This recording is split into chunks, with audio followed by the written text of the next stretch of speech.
Make the pit stop at S&S Tire, the tire store of race fans.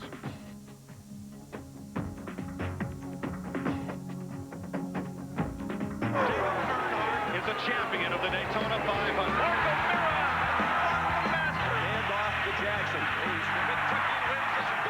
When you look for champions, you look to CBS Sports.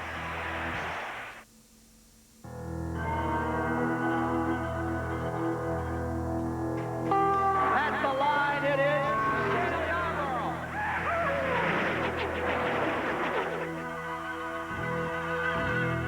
This is the Daytona 500, isn't it? Don't tell me it isn't.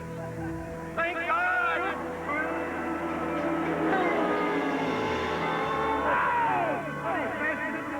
Will he come across the start-finish line? No, he did not make it. Cale hits him. He slides. Donnie Allison slides. They're out of it. Eddie Wilson. And there's a fight between Cale Yarborough and Donnie Allison.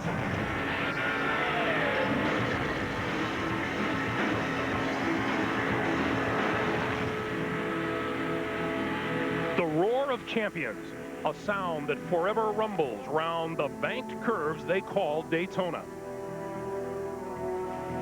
Daytona is everything. I mean, it's the one that all the drivers want. And to win here, they risk all.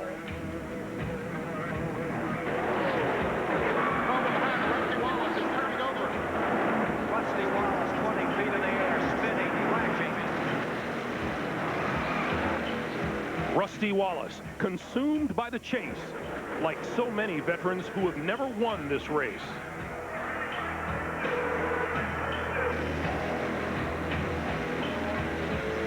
Rookies, young guns, led by Tony Stewart, fast, fierce, and in the front row. Jeff Gordon has just become the youngest man ever to win the Daytona 500. Still a youngster himself and considered the best, Jeff Gordon owns the pole. Dale Earnhardt rolling into victory lane. We've won it, and won. The reigning champion, Dale Earnhardt. He beat the odds last year. Can he do it again?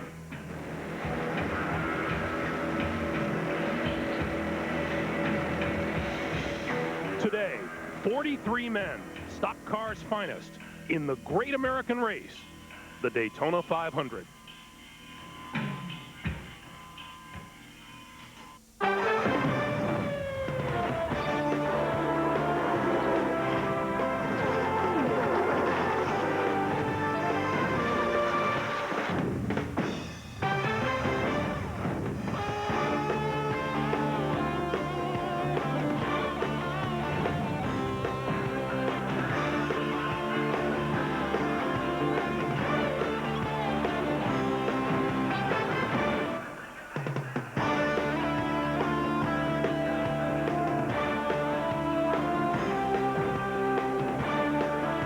Valentine's Day 1999. Welcome to Daytona, everyone, and to CBS Sports Live flag-to-flag coverage of the 41st annual Daytona 500, the Super Bowl of NASCAR racing. It is all of that and more. A crowd 3 times larger than the Super Bowl has gathered for this running of NASCAR's premier event. Nearly 200,000 will be in attendance today, many of them along what is called the Super Stretch here at Daytona, which alone is an area twice the size of Texas Stadium. For auto racing fans, the Daytona 500 is the Super Bowl, the World Series, and the Kentucky Derby all rolled into one. It's true, the 43 drivers for today's race have been getting ready. In fact, racing teams have been preparing for this race ever since the checkered flag fell on last year's Daytona 500. Technological advances, philosophical strategy have been examined, employed, tested, hashed, and rehashed in an effort to arrive here today in peak performance mode for NASCAR's greatest challenge for its most prized trophy. Last year in his 20th try, Dale Earnhardt finally won this event. An event which had heartbreakingly eluded him for so long. While the victory was cause for celebration for the 7-time Winston Cup champion, Earnhardt lost something in the process.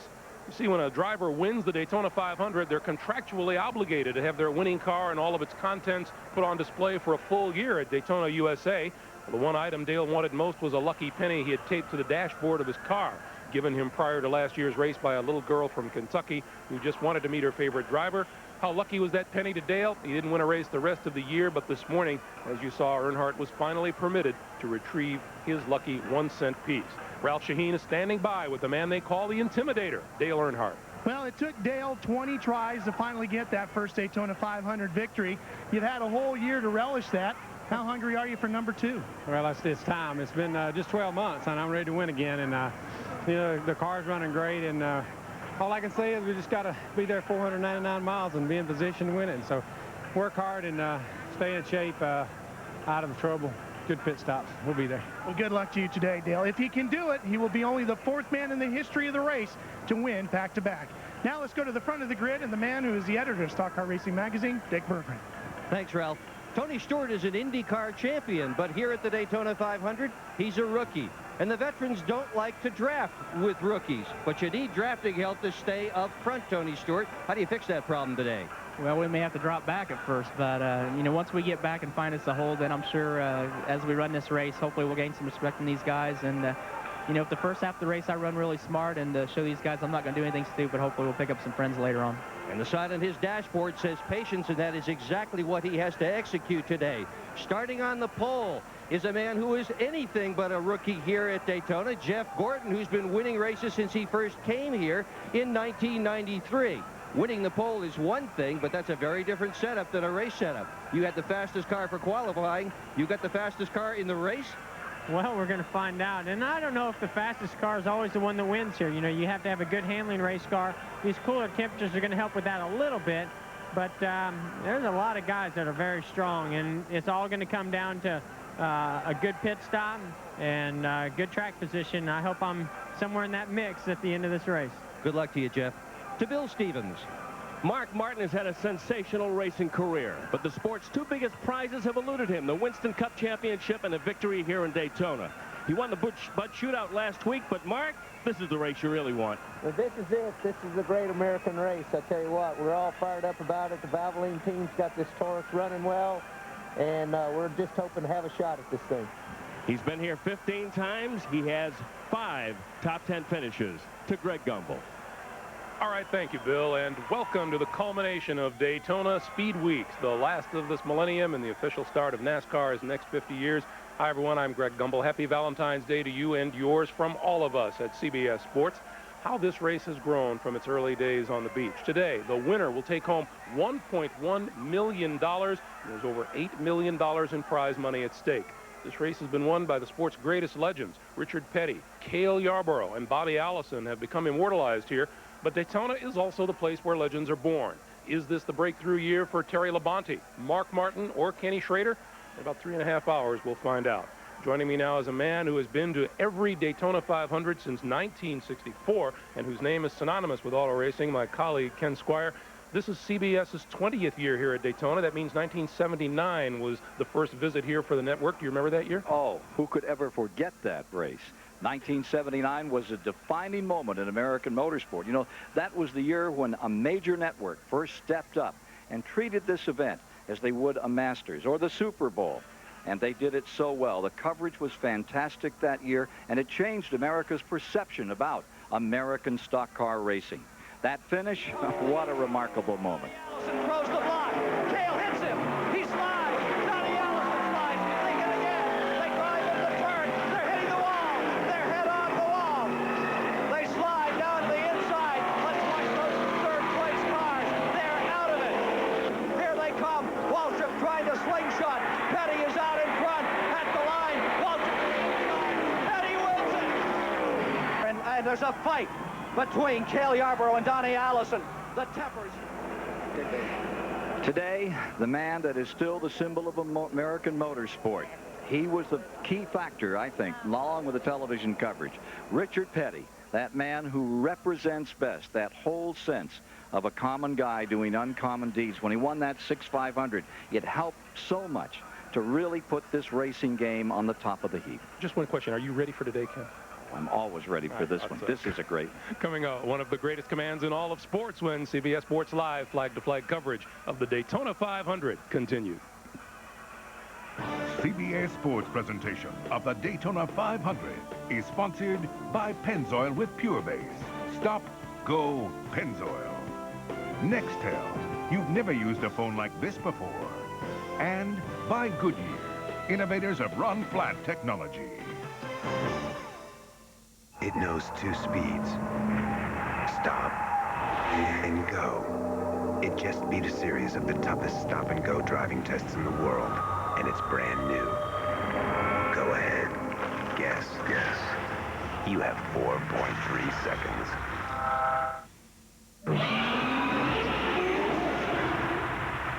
Introducing Pennzoil with new Pure Base. Stop. Go. Pennzoil.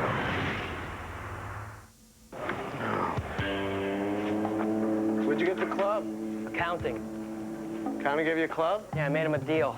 Whenever my cell bills are half as much as yours, they give me a club. Aren't you on the phone all the time? Yeah, but I have Nextel. My calls are rounded to the second. I pay less. It's not fair. I want to be rounded to the second. Wait till I get my putter. Nextel's 1-second rounding makes ordinary cell phones seem ordinary. And now, for a limited time, you can get Nextel phones starting at $99 each.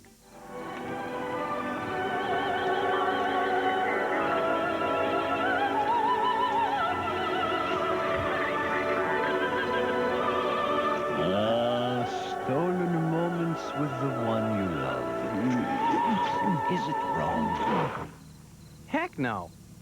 Not if you love that one-of-a-kind 2 all-beef patty taste of McDonald's Big Mac. Calling all units. Be on the lookout for the Hamburglar. Did somebody say McDonald's? We're here at a NASCAR race to take a survey. First question, does anyone sell as many high-quality auto parts as Napa? That'd be a no. Does anyone sell more hard-to-find parts than Napa? No again. Does anyone have as many ASE-certified employees? Last question. Would you like to get paid for this survey? Just checking. Napa, over 200,000 parts, and everyone's important.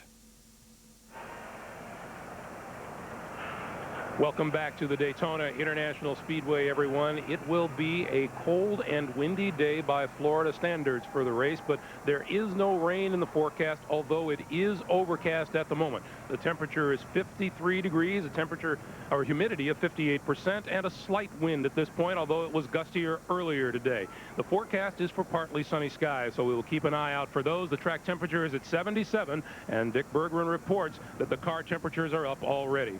For the pre-race ceremonies, let's go trackside for the invocation and national anthem. Ladies and gentlemen, will you please rise for the invocation by the Reverend Hal Marchman and remain standing for the singing of our national anthem. Let us pray for the beauty of the earth and for the glory of the skies. Lord, to thee our hearts arise. Bless all of us as we gather here for the exciting races in this beautiful place, and help us to pause and to give thanks to you, the God of all of your children. Shalom and amen.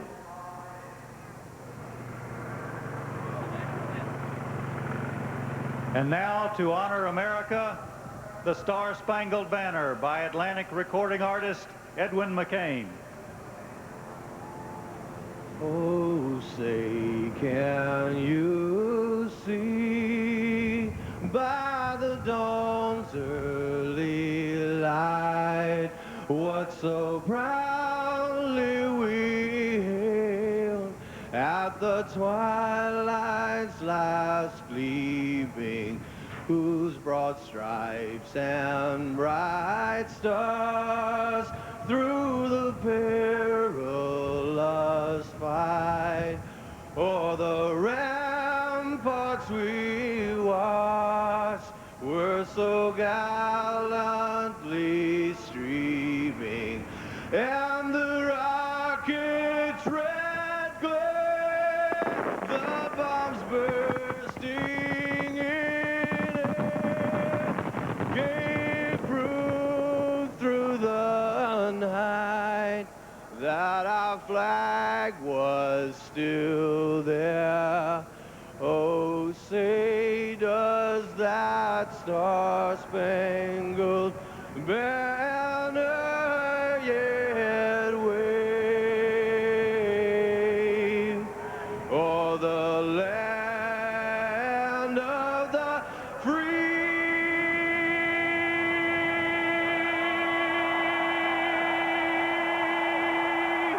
and the home of the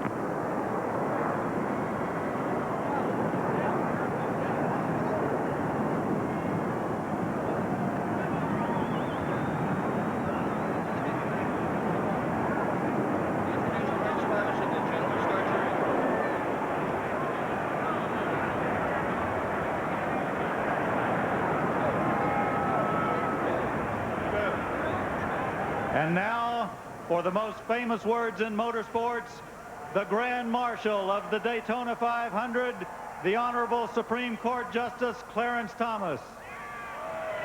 Gentlemen, start your engines!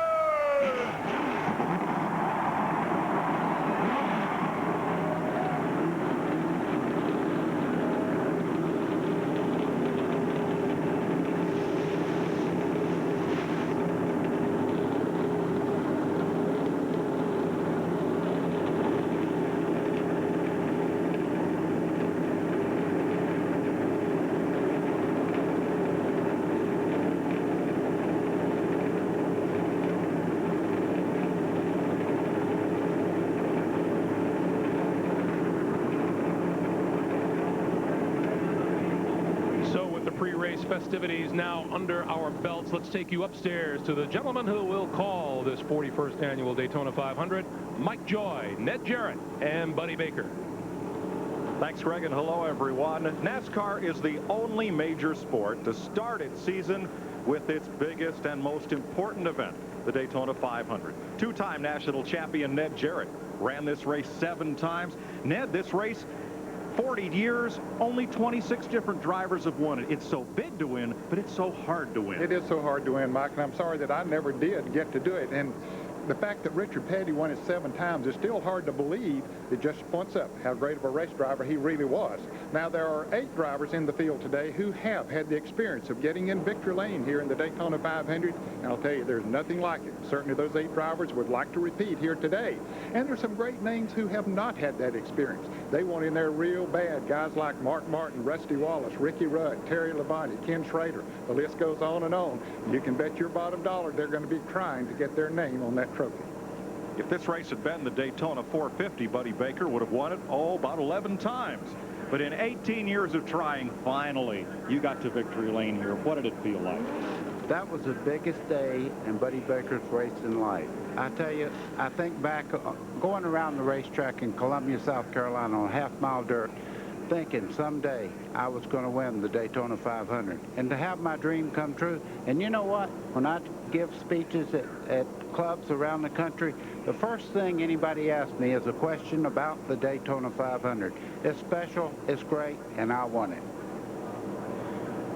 Yesterday, you saw just how tough it is to run and win here at Daytona in the Napa 300 Grand National Race. Ron Hornaday has missed the wreck. He's down on the grass, getting away until sliding off the bank.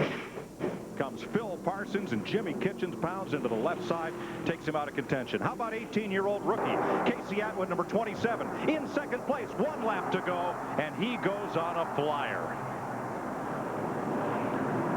Atwood was okay, but his dreams of winning here in Daytona will have to wait another year.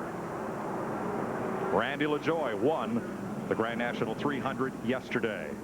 They are rolling off for the first of pace laps here at Daytona for the 41st annual 500. We'll be back with the starting lineup and the green flag for America's biggest stock car race after this.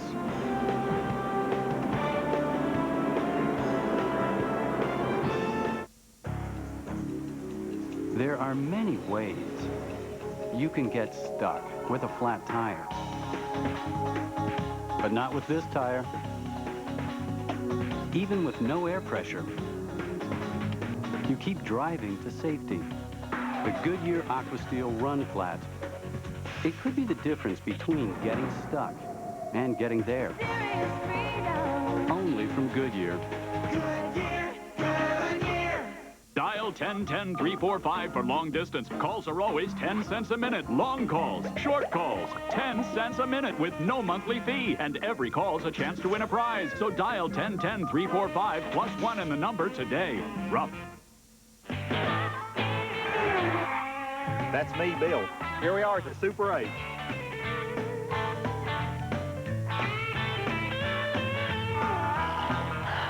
For reservations, call 1-800-800-8000. It is more than sport. It is spirit.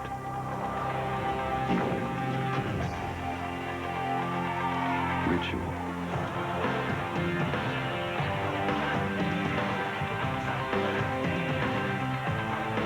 Family. The Coca-Cola Racing family. Refreshed by Coke. For Dan and Lisa, it just clicked.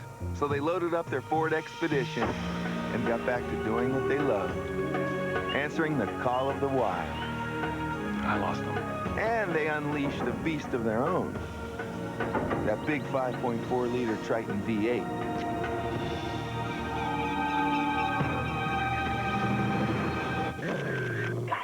And you thought Little Red Riding Hood got a close look. Ford Expedition. Built Ford tough. Experience the sounds of NASCAR Rocks. This summer, join CBS's NASCAR Hits the Road with concerts featuring today's hottest performers. Feel the rush of NASCAR Rocks. Budweiser, the official beer of NASCAR, is the proud sponsor of the Bud Pole Award, given to the fastest qualifier at each NASCAR Winston Cup race. Last weekend, Jeff Gordon captured the first Bud Pole Award of 1999. Last Sunday, Mark Martin won the battle among all of last season's Bud Pole Award winners in the Bud Shootout at Daytona. Since 1979, Anheuser-Busch has awarded more than $7 million as the title sponsor of NASCAR's Pole Award program.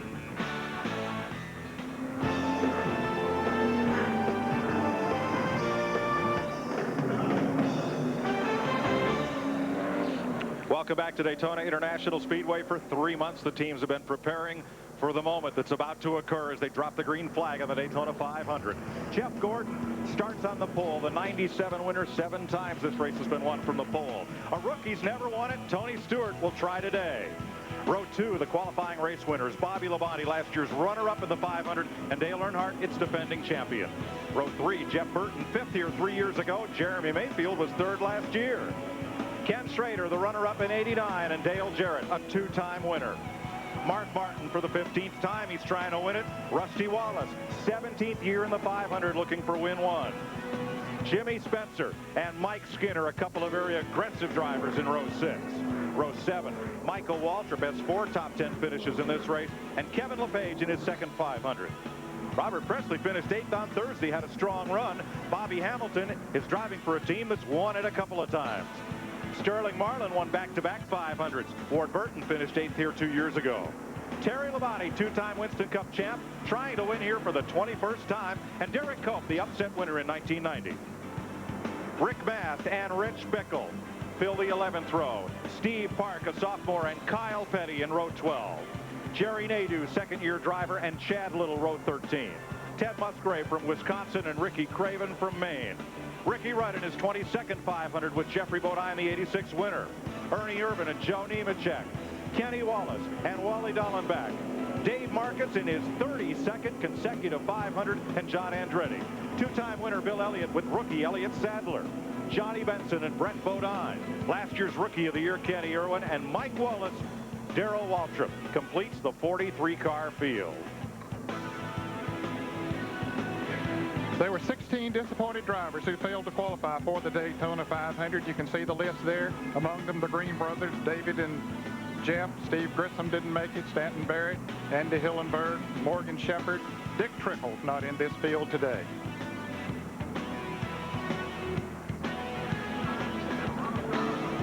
Let's take a look at the different cars that are in the event today. There are 21 Fords, 14 Chevrolets, and 8 Pontiacs.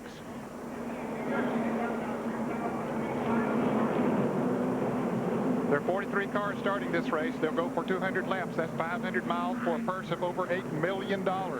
They can go 50 to 60 laps on a tank of fuel that's 22 gallons. And the race record was set back in 1980 by our own Buddy Baker at over 177 miles an hour. Let's take a look at Daytona International Speedway. Down the front straightaway into turn 1, it's 31 degrees in that corner. 3,000 feet down the back straightaway. Let's take a look at that 31 degrees. That's what it looks like. That's where they are right now in turn 2, where that banking looms 4 stories high. A record number of in-car cameras on CBS today. 11 cars, 34 different views. Jeff Gordon on the pole. Dale Earnhardt has a CBS race cam on board today. Jeff Burton, the Exide Batteries Ford from Roush Racing. You'll also ride with Dale Jarrett, 2-time winner of this race in the Ford Credit Ford Quality Care, number 88. Mark Martin in the Valvoline Ford from Roush Racing. Mike Skinner, a former pole sitter in the Lowe's Home Improvement Chevrolet. You saw drivers with hands in the air because they have waved off the start that they anticipated this time. They'll take one more face lap.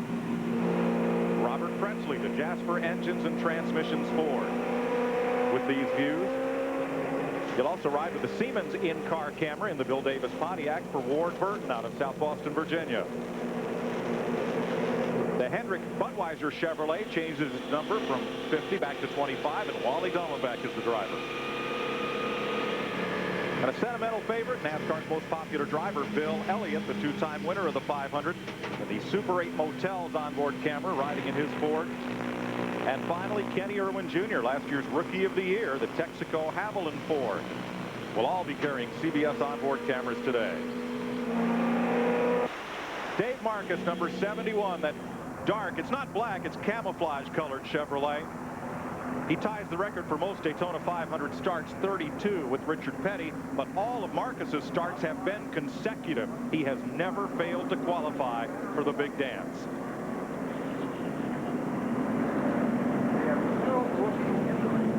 You're looking at Brett Favre, the honorary starter for the 500. Next time by, instead of a football, he'll have a green flag in hand.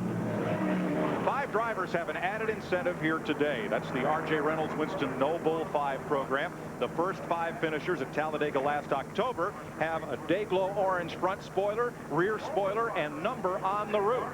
And if one of those 5 wins the race, it's an extra $1 million for the driver and an extra $1 million for a randomly selected fan paired up with each of those drivers.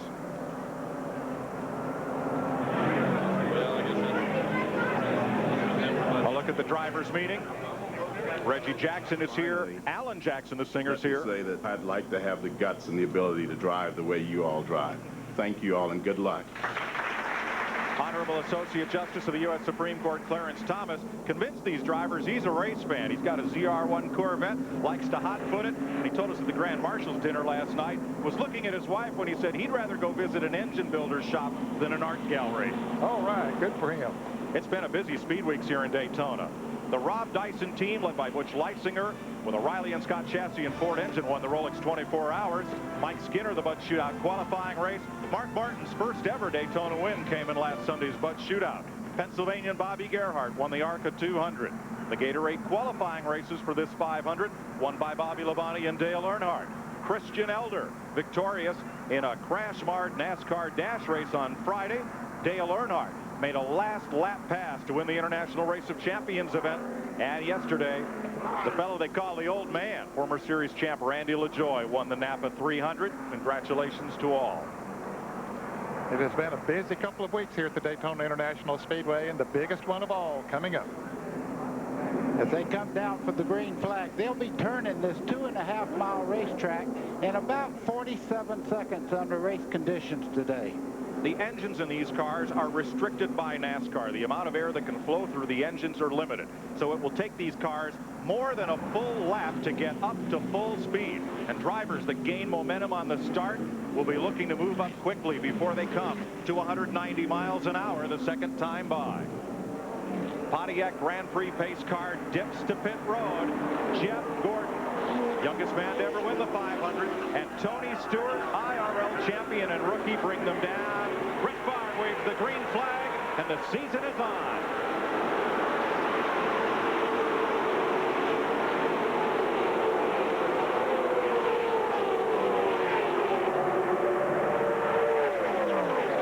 Good clean 2x2 start. Gordon has a little advantage in turn 2.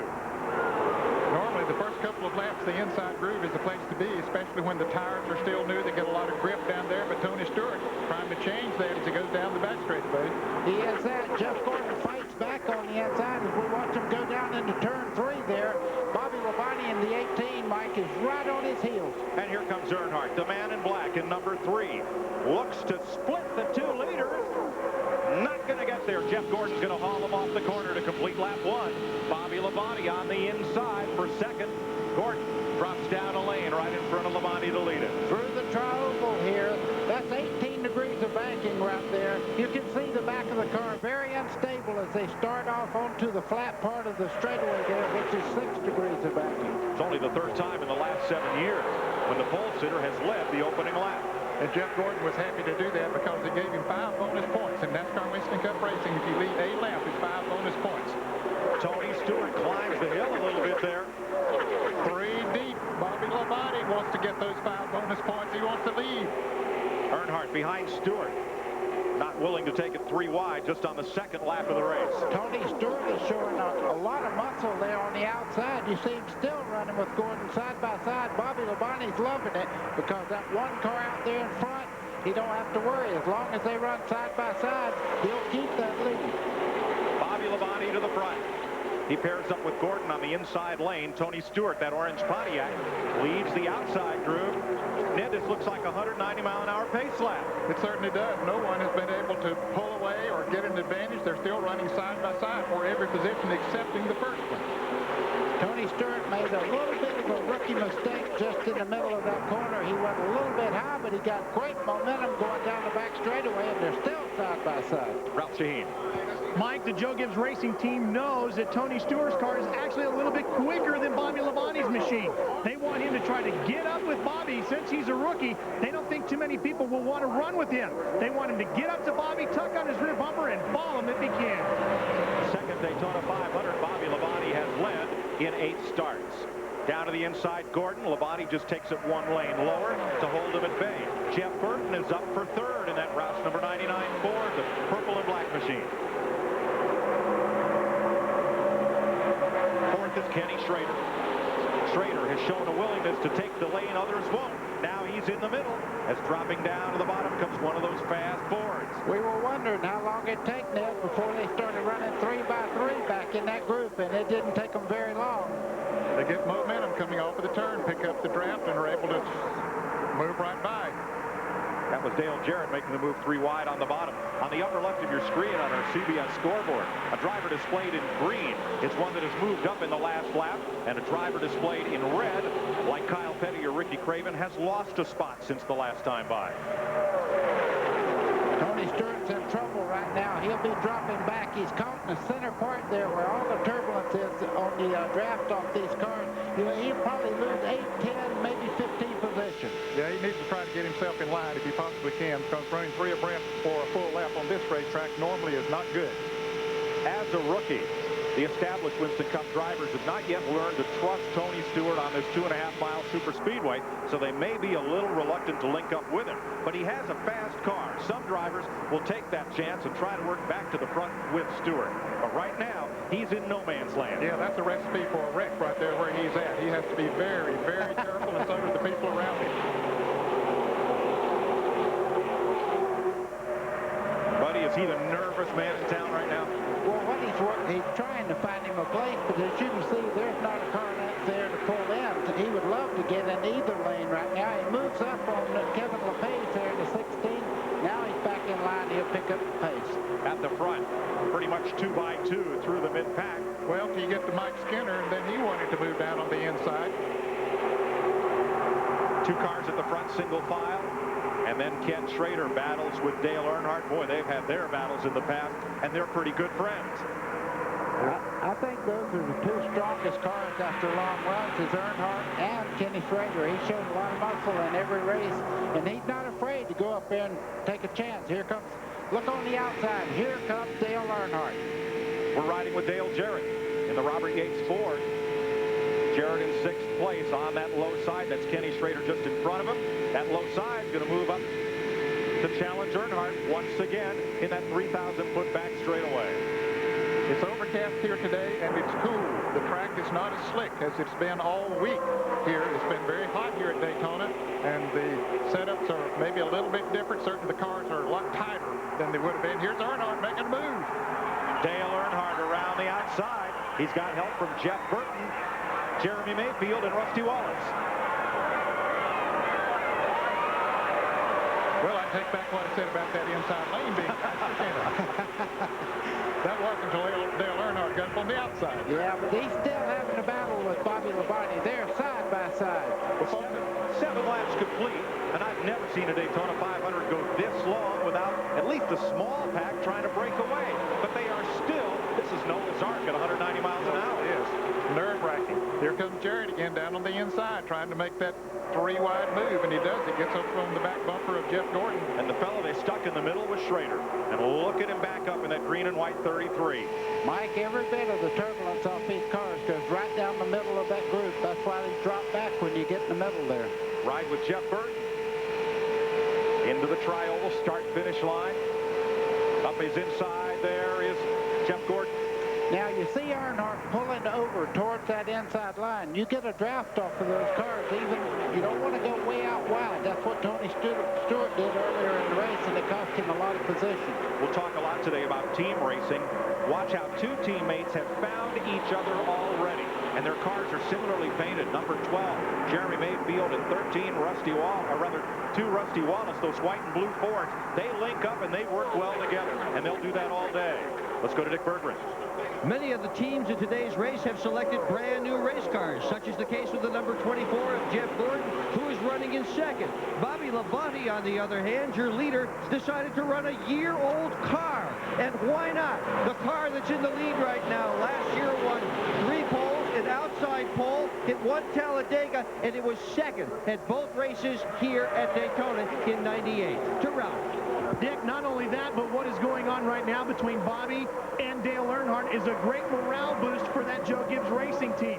Only one time over the course of this whole week has Bobby Labonte gotten around Dale Earnhardt through all the practice, all the times that he followed him. Only one time did he actually pass that 3 car. So for him to be able to run alongside and feel just as competitive is going to be a great morale boost. He's just got the lead back. Ralph is now up to the high side, 99 Burton. Now they've got Earnhardt as the meat in the sandwich. Earnhardt has 1 chance. He has a team car, the 31, just behind him there. If they start working together, it will help Earnhardt. But right now, it looks like Mike Skinner wants to stay with Gordon. Now, will Skinner let Earnhardt in line? You're riding with Mike Skinner, Dale Earnhardt's teammate. And here he comes. Hey, he's going to pass his teammate. You're watching back from Jeff Gordon, 2nd place car. Looking back at that battle. Now, Burton moves over to the middle lane, trying to break the draft on Jeremy Mayfield, number 12. And Labonte and Gordon will scoot away just a bit.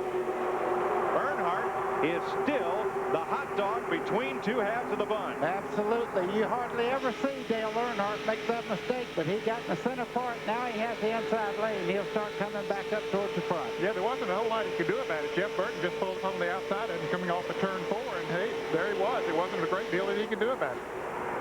Dale Earnhardt has a great car here. So good, they've only run 49 laps of practice all week with it, plus 50 for the qualifying race and 2 to time trial. Otherwise, it's been in the garage covered up.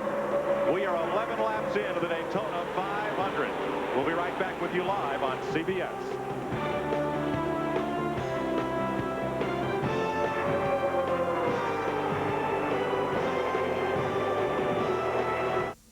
Hey, man, she's here. Check it out. That's cool. There they are. Which one?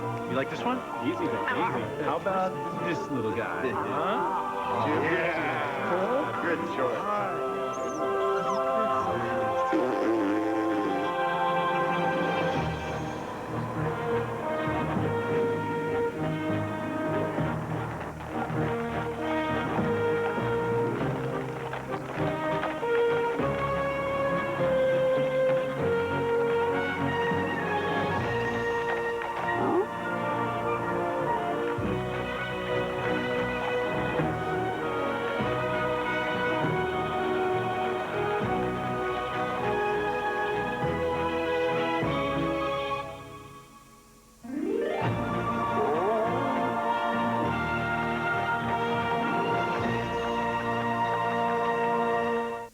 Quit hogging the cashews. I'm not. Animal. It's a cat. It's a beaver. I think it's a marmot. That was a beaver. Are beavers nice? Yes. Look at him. There he is. I'm going to give him a nut. He's cute, isn't he? No. Beavers don't like nuts. I've never seen a beaver eat a nut. I've never seen a beaver. Everyone loves Planters nuts.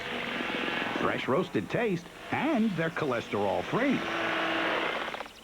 Oh, he's good. He's very good. Planters, relax, go nuts. Think that'll fit in the van? Snacking fans, start your engines. Planters is the official snack of NASCAR. Driving with Quaker State again, Jeff Gordon won 13 races this year. Wins again. Tied racing legend Richard Petty for most wins in a season. I cannot believe this. And won the Winston Cup for the third time. It's incredible. All while Quaker State driver Steve Kinzer was winning the '98 World of Outlaws Championship. So once again, we're left to wonder, is it in their blood or in their engines? Quaker State, chosen by winners. America Online users. For complete up-to-the-minute sports coverage, news, scores, and stats, go to keyword CBS Sportsline on America Online. Welcome back to Daytona. After 14 of 200 laps, Bobby Labonte's Pontiac leads the Chevys of Jeff Gordon and Mike Skinner and the Ford of Dale Jarrett. Yesterday, a really crash-marred Napa 300. Most all the drivers watched it from atop their motor coaches or trailers. Dick Berger, and that made for a very serious and somber drivers meeting this morning. It really did, Mike Joy. They were very concerned and very worried. And indeed, this morning, first thing in the garage, crew chiefs were just saying, I hope we don't have a repeat. Now, we've had an awful lot of crashes here, an awful lot of accidents. So many that Jeff Hammond, one of the crew chiefs, went to David Hoots, who runs the drivers' meeting, and he said, David, I don't know what you've been telling these guys, but this morning, change it. Caution-free so far. Michael Waltrip up to 5th place. New ride for him, Matei Motorsports number 7. Now he feels a challenge from Earnhardt as Bobby Labonte slides up the racetrack and out of the lead. Jeff Gordon takes over the lead, and Mike Skinner follows him right along. So does Dale Jarrett. Buddy, what happened to Bobby Labonte? Well, just what Dad said. If you get caught just a little bit out of position, you get a nose up under them, and they're on that outside, and everybody drops to the bottom. You have little to do with where you end up. They just all start going by you. Front 5 or single file, then it's 2 abreast from there on back. 3 wide in turn 1. Look at this. Robert Presley, 77 in the middle. Sterling Marlin, number 40. Jeff Burton, 99. And there comes the 98 car of Rick Mask, having a great run here today in the Cale Yarborough car. A month ago, that team had disbanded. Cale put it back together. They're here. Yeah, he started 21st, and he's already up to 12th. That's a great run for Rick Mask. Back from Jeff Burton at 2-time 500 winner Sterling Marlin and number 40. Then Jeremy Mayfield. Presley is still in the middle. And now it's 3 wide, even at 6th place. Look at this. Tony Stewart is the man in the middle again. He didn't want to get back in that position, but there he is. And 2 rows. Yeah, 3 wide right behind him, Ned. So Stewart will get a little help from Robert Presley there. Kevin LePage right in that middle. Excuse me, make that LePage rather than Stewart.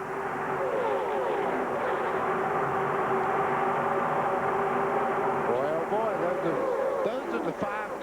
They've dominated practice. Every one of those cars in the first 5 positions have been the quickest all race week here. Jimmy Spencer is caught up on the lead draft. He's the 6th place car. Spencer has come from 11th.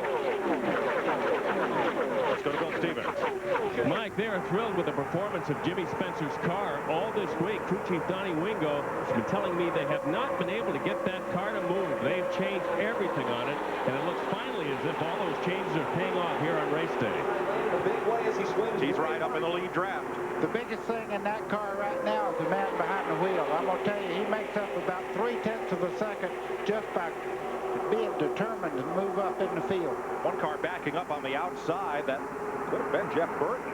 Number 99 appears to be. Yes, way up to the outside. There he is. And he has lost about half a dozen positions on this lap.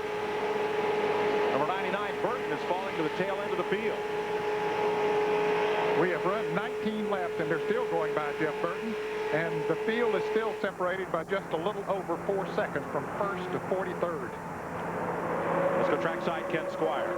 Jeff Burton broke a valve spring late in the happy hour yesterday, and they were so concerned that they changed all 7 cars, and that includes the 5 team cars as well as the Wood Brothers car. That was another one they changed the valve springs on this morning. Jack Roush was extremely concerned about the motor situation, so they spent some extra time. Wonder about Jeff Burton now. Let's go to Ralph Shaheen. Well, there's definitely a tire going down. They're not sure which one yet. The crew's waiting the arrival of number 99 here on pit road. They're radioing back and forth to Jeff as he stays out on the racetrack, trying to get him to decide if he can get a feel for which tire it is. Cars in the top lane have been dropping back a bit. Mike Skinner continues to fight his way along next to Dale Jarrett on the outside, though. Earnhardt also is dropping back, and you're right, Mike. What happens right now is Mike Skinner is fighting back without any great help. All of a sudden, Dale Jarrett's with him as they head down into turn 3. Here is Skinner. There's Bobby Labonte with him. Gordon on the bottom now drifting back. Jimmy Spencer comes up for 3rd on the outside. Skinner made that move going into turn 1 to try to go to the outside. Jarrett didn't follow him, decided to follow Jeff Gordon. It was a mistake because Skinner pulled him right on through on that high side and back to the lead. 21 laps, 3 different leaders, 3 lead changes. Jeff Gordon, Bobby Labonte, Mike Skinner is the most recent driver to lead the Daytona 500.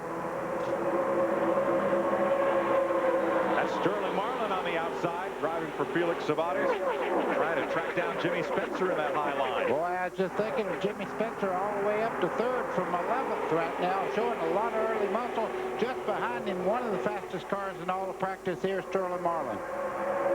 Marlin, a 2-time winner of the Daytona 500, certainly knows his way around this racetrack. Bobby Labonte and Dale Earnhardt won the Gatorade 125s earlier this week.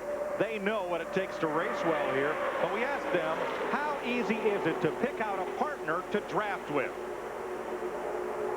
You know that somebody might help you, and they're going to try to help themselves to go with you, because they know that if they help you, they're going to pass the car also. And whether that's your teammate or your brother or who, you know, I think that's the call they're going to make. You and I can stay here all day long and talk about we'll work together, we'll work together, we'll do this, we'll do.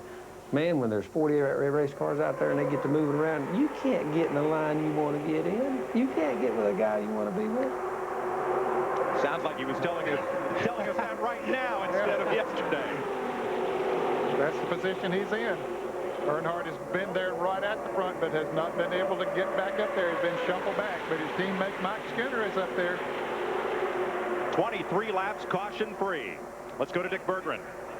The toolboxes are open in Bobby Labonte's pit. He has just called in and said, I have an engine skip. He has changed his ignition system to the backup. So far, no word as to whether that's working or not. Ralph. Dick, of the funnel crew down here at Roush Racing for the 99 of Jeff Burton. He has radioed back to the crew and said now he does not think it is a tire. The car is vibrating. In fact, at one point, he even radioed in. He had some smoke inside the cockpit of the car, but they keep asking him questions. Do you think it's a shock? Do you think it's in the engine? And he just can't figure it out yet. That's like calling your doctor on the phone and asking what's wrong with me. All he can do is take the input he gets from you and guess. Look at this, 3 abreast, and Jeff Gordon is the man in the middle between Mark Martin and and the 16 of Kevin LePage. He finds a place in line, and they are still 2 by 2 all the way back through the field of the Daytona 500. 24 laps complete. Mike Skinner leads Bobby Labonte.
You have your weekend projects.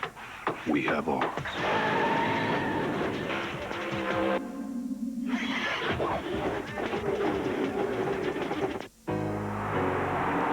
This is a sport that brings families together. Most of the time, anyway. You're mine today, buddy. That rooster's crowing a little early this morning, isn't it? This is a sport where the hearts race every bit as fast as the cars. And this is a sport where some of its biggest fans are some of its smallest. This is NASCAR.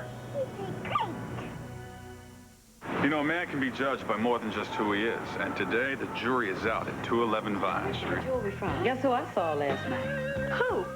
Billy.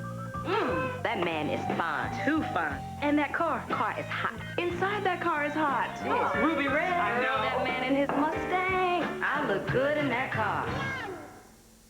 Billy! I look good in that car. Keep driving, Billy. Keep driving. The new 1999 Ford Mustang, built to last. Dave wants you to be his funny Valentine. Monday, don't miss the divine Bette Midler and David Hyde Pierce. This is Dave Letterman saying, keep a light coat of oil on it. Monday.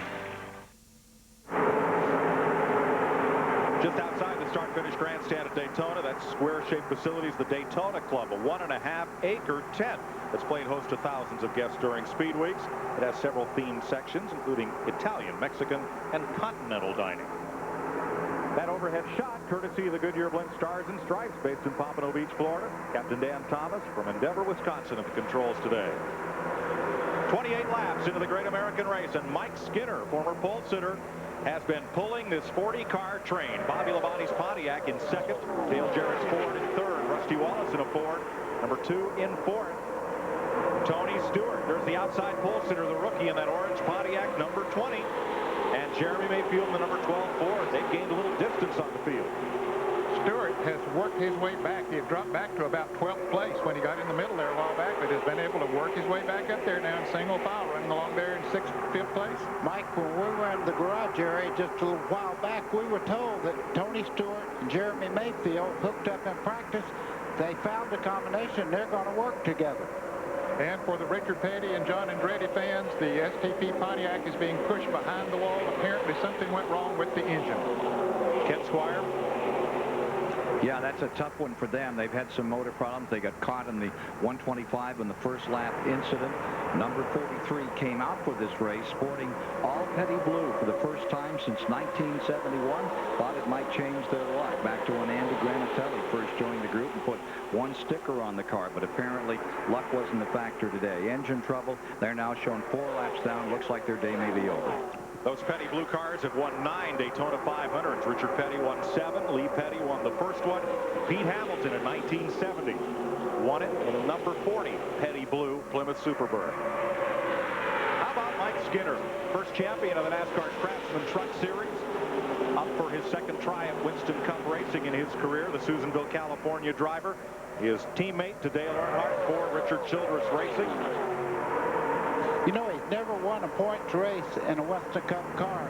but he has won twice in Japan in this particular type car. So he knows how to drive, and he has a great crew chief. And I think right now, you know, the same guy that set up Earnhardt's car last year set that car for the 500 here. That would be Larry McReynolds, a member of the Alabama Peach Fuzz gang that included Davey Allison.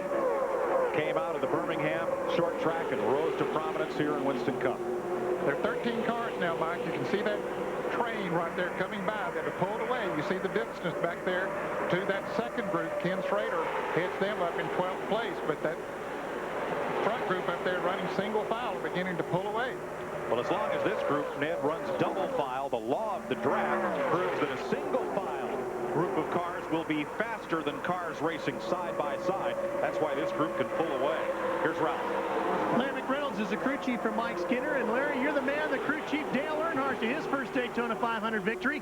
Do you have Mike on the same strategy that you ran with Dale yesterday or last year? Well, you know, we're trying to just stay out front. You know, we watched the Busch race yesterday. Obviously, that's the best place to be, the way things have been going all week. But we just want to be smart. We want to be at the end of this thing, be in position, and hopefully not get shuffled. Like I told the guys this morning, whatever happens this Lowe's team, I'm proud to be with this group. It's an awesome race team. They're ready to win some races. A little cooler out here today. Has it affected your setup? Yeah, you know, we was able to put a little tape on the front end. The biggest burden was on the engine tuner this morning. You know, figure about every 8 or 10 degrees, you got to add some jet to these things. So he's the one that had the most sleepless night last night. And of course, Mike, that will affect their fuel mileage. Cold air can make more horsepower, but it needs a carburetor adjustment to do so. There's John Andretti in Richard Petty's car being pushed back to the garage. 32 laps complete. Out front is Mike Skinner's Chevy, Bobby Labonte's Pontiac, Dale Jarrett's Ford. Boy, Tony Stewart caught on the outside again. He drifted high a little bit, and of course they can't wait on him. Even if you're working with somebody, you have to go when the chance comes. You see Earnhardt going by, Sterling Marlin, all these guys will bypass him because he's on that outside by himself. Stewart just got, as they say in NASCAR parlance, hung out to dry or clothesline. He got out of the line and everybody else went. Best thing he can do right now is fall in behind that 6 car, Mark Martin, and just follow them along, grab slow, because that second group would catch up with them if they start racing side by side. And folks, it's not that he doesn't have the power. That's one of the fastest cars here. But when the lead car in that group is pushing the wind aside, the best place you can be is right behind it. Dick Bertrand. Well, it may be tough to find a mechanic on a Sunday afternoon for folks home watching television, but if you happen to be running well in the Daytona 500, as Bobby Labonte is, it's pretty easy to find one. His crew, however, has been worrying and talking over where that skid is from. They think it's possibly a loose wire because it's intermittent. It comes and goes. Meanwhile, Dale Jarrett in the 88 car has a bit of a heating problem. His water has gotten up to 220 degrees, oil to 230. That's not good. They told him turn the fan on, cool that engine down. You ride with Dale Jarrett behind Bobby Labonte's Pontiac. Bill Stevens. I'm with John Andretti. John, there was a report smoke from the car. What happened? I'm not sure. We got a problem in the motor department, I guess. Car ran fine. I was just waiting for it to thin out a little bit so we could get moving forward with the STP car. But unfortunately, it wasn't our day. So try and get the Petty Blue car in victory lane sometime this year. Second year in a row, tough break for the 43 car. John Andretti won here, 4th of July, 1997, driving for Cale Yarborough. A Pontiac, a Chevy, and a Ford lead the Daytona 500. Those are the 3 competing makes. But it's 2 Fords lined up behind that third-place car of Dale Jarrett. Let's see if they can make a move when we come back to the Daytona 500. 34 laps complete. Mike Skinner leads Bobby Labonte and Dale Jarrett.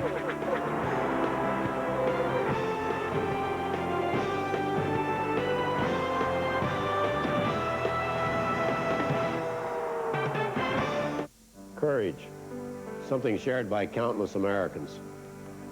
Those who risked their lives, those who battled serious illness. When I was diagnosed with prostate cancer, I was primarily concerned with ridding myself of the cancer.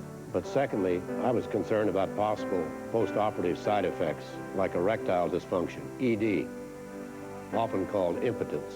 You know, it's a little embarrassing to talk about ED, but it's so important to millions of men and their partners that I decided to talk about it publicly. And after all, it can be associated with many conditions, including prostate surgery, high blood pressure, diabetes, or even smoking. The point I want to make is there are many treatments available for ED, so my advice is get a medical checkup. It's the best way to get educated about ED and what can be done to treat it. It may take a little courage, but I've always found that everything worthwhile does.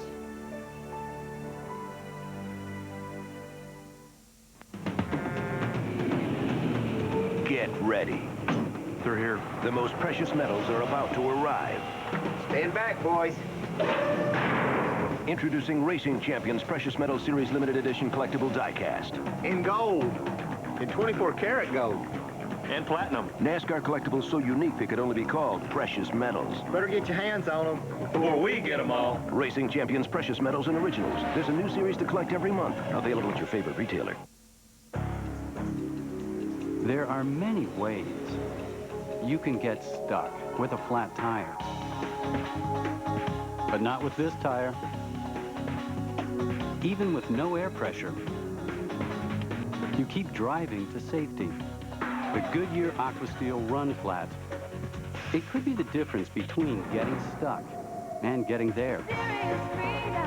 Only from Goodyear.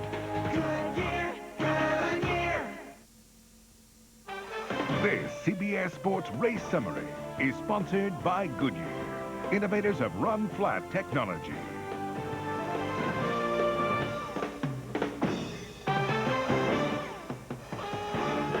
Back at Daytona after 36 laps, we have had 3 different leaders and 3 different lead changes. The speed is up there, 187 miles an hour plus. No caution flags as yet, and the war of attrition that was the Napa Auto Parts 300 yesterday has not been nearly so brutal today. Only John Andretti with a bad engine is out on lap 25, but the day is young. Mike Joy. Baker, your record of the fastest 500 ever may be in jeopardy. Mike Skinner's crew looking on. They want to see how that car is running. Every team has TV sets in their pit and satellite dishes. We're 39 laps into the Daytona 500. Mike Joy with Buddy Baker and Ned Jarrett. There to the inside comes one of those Penske Chronicus cars. Jeremy Mayfield, number 12, with his teammate Rusty Wallace. Yeah, they're working very well together, but just a second ago, you see your second place car there, Dale Jarrett? He went by 4 cars on the back straightaway, no help whatsoever. He's got a lot of muscle. 3 wide, 6th place. Something here has got to give. 24 is Gordon, 2 is Wallace, 6 is Mark Martin. I don't think anybody's told the drivers that. They're still 3 wide as they head off into turn 1. And Rusty says, I don't want to be here. That's the car number 2 right here. How about that 22, that black and yellow machine of Ward Burton? He's right up into the lead pack. He's been as high as 5th today for Bill and Gail Davis. Yeah, he started 18th. And you're on board his car with our Siemens race cam. Looking up at Mike Skinner, you see Jeremy Mayfield on the 12 going under him there, and his teammate Rusty Wallace right in tow. Where you see one of them today, you'll see the other. Wallace and Mayfield running as teammates and seeking each other out on the racetrack. Bobby Labonte's Pontiac, the green car, hauling that blue, red and white Ford of Dale Jarrett, 2-time winner of the 500. Skinner looks inside, lines back up on Jarrett, looks outside. Single file once again through the top half dozen. Up in that pack, Kenny Irwin is in that pack. He started 41st. He's up to 15. He had a fast car yesterday in practice, Kenny Irwin. He didn't have a good qualifying run, but they certainly got that Ford worked out good, and he is coming towards the front. He's climbing the ladder. That's Irwin, number 28, and he has caught that second pack and alongside the 97 of Chad Little, trying to work his way up through. Yeah, that 13-car breakaway that we had has changed. Here comes Jarrett for the lead at the line.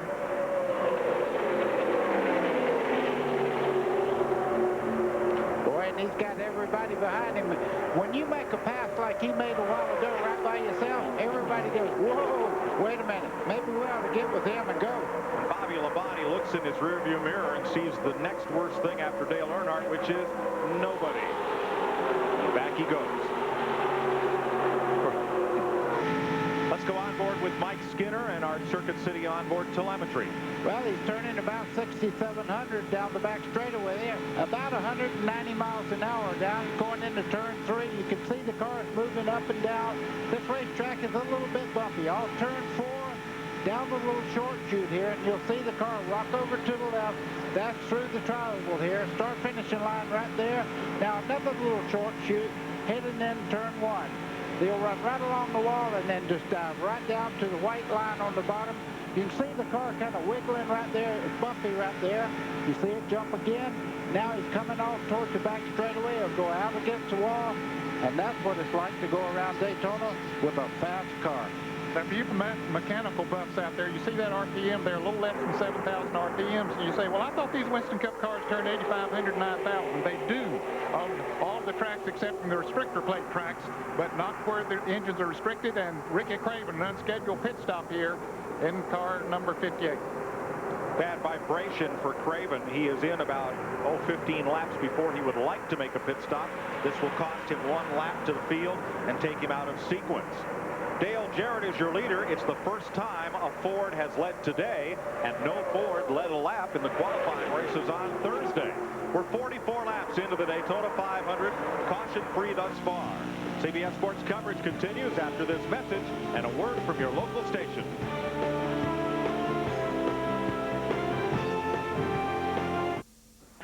I heard this story about a group of tourists who were searching for Western heroes. Come on, baby. When they got a little off track. We're sunk. Luckily, their hero found them. The legendary Ford F-150. Gary Cooper. Yeah, Gary Cooper. Looks like he could use a hand. With an available 5.4-liter Triton V8 that delivers more pulling power than Dodge or Chevy. Now there's a happy ending. Ford F-Series, built Ford tough. There's a lot of reasons why so many people who take care of their cars turn to AutoZone each week. The low prices on the replacement parts they really need, and the large selection of the things they simply want. But most of all, they come to AutoZone because of the helpful, friendly people who work there. The kind of folks who know their stuff and who'll go the extra mile to help you out. Because after all, taking pride in taking care of people is what AutoZone is all about. The address is CBS. Welcome home.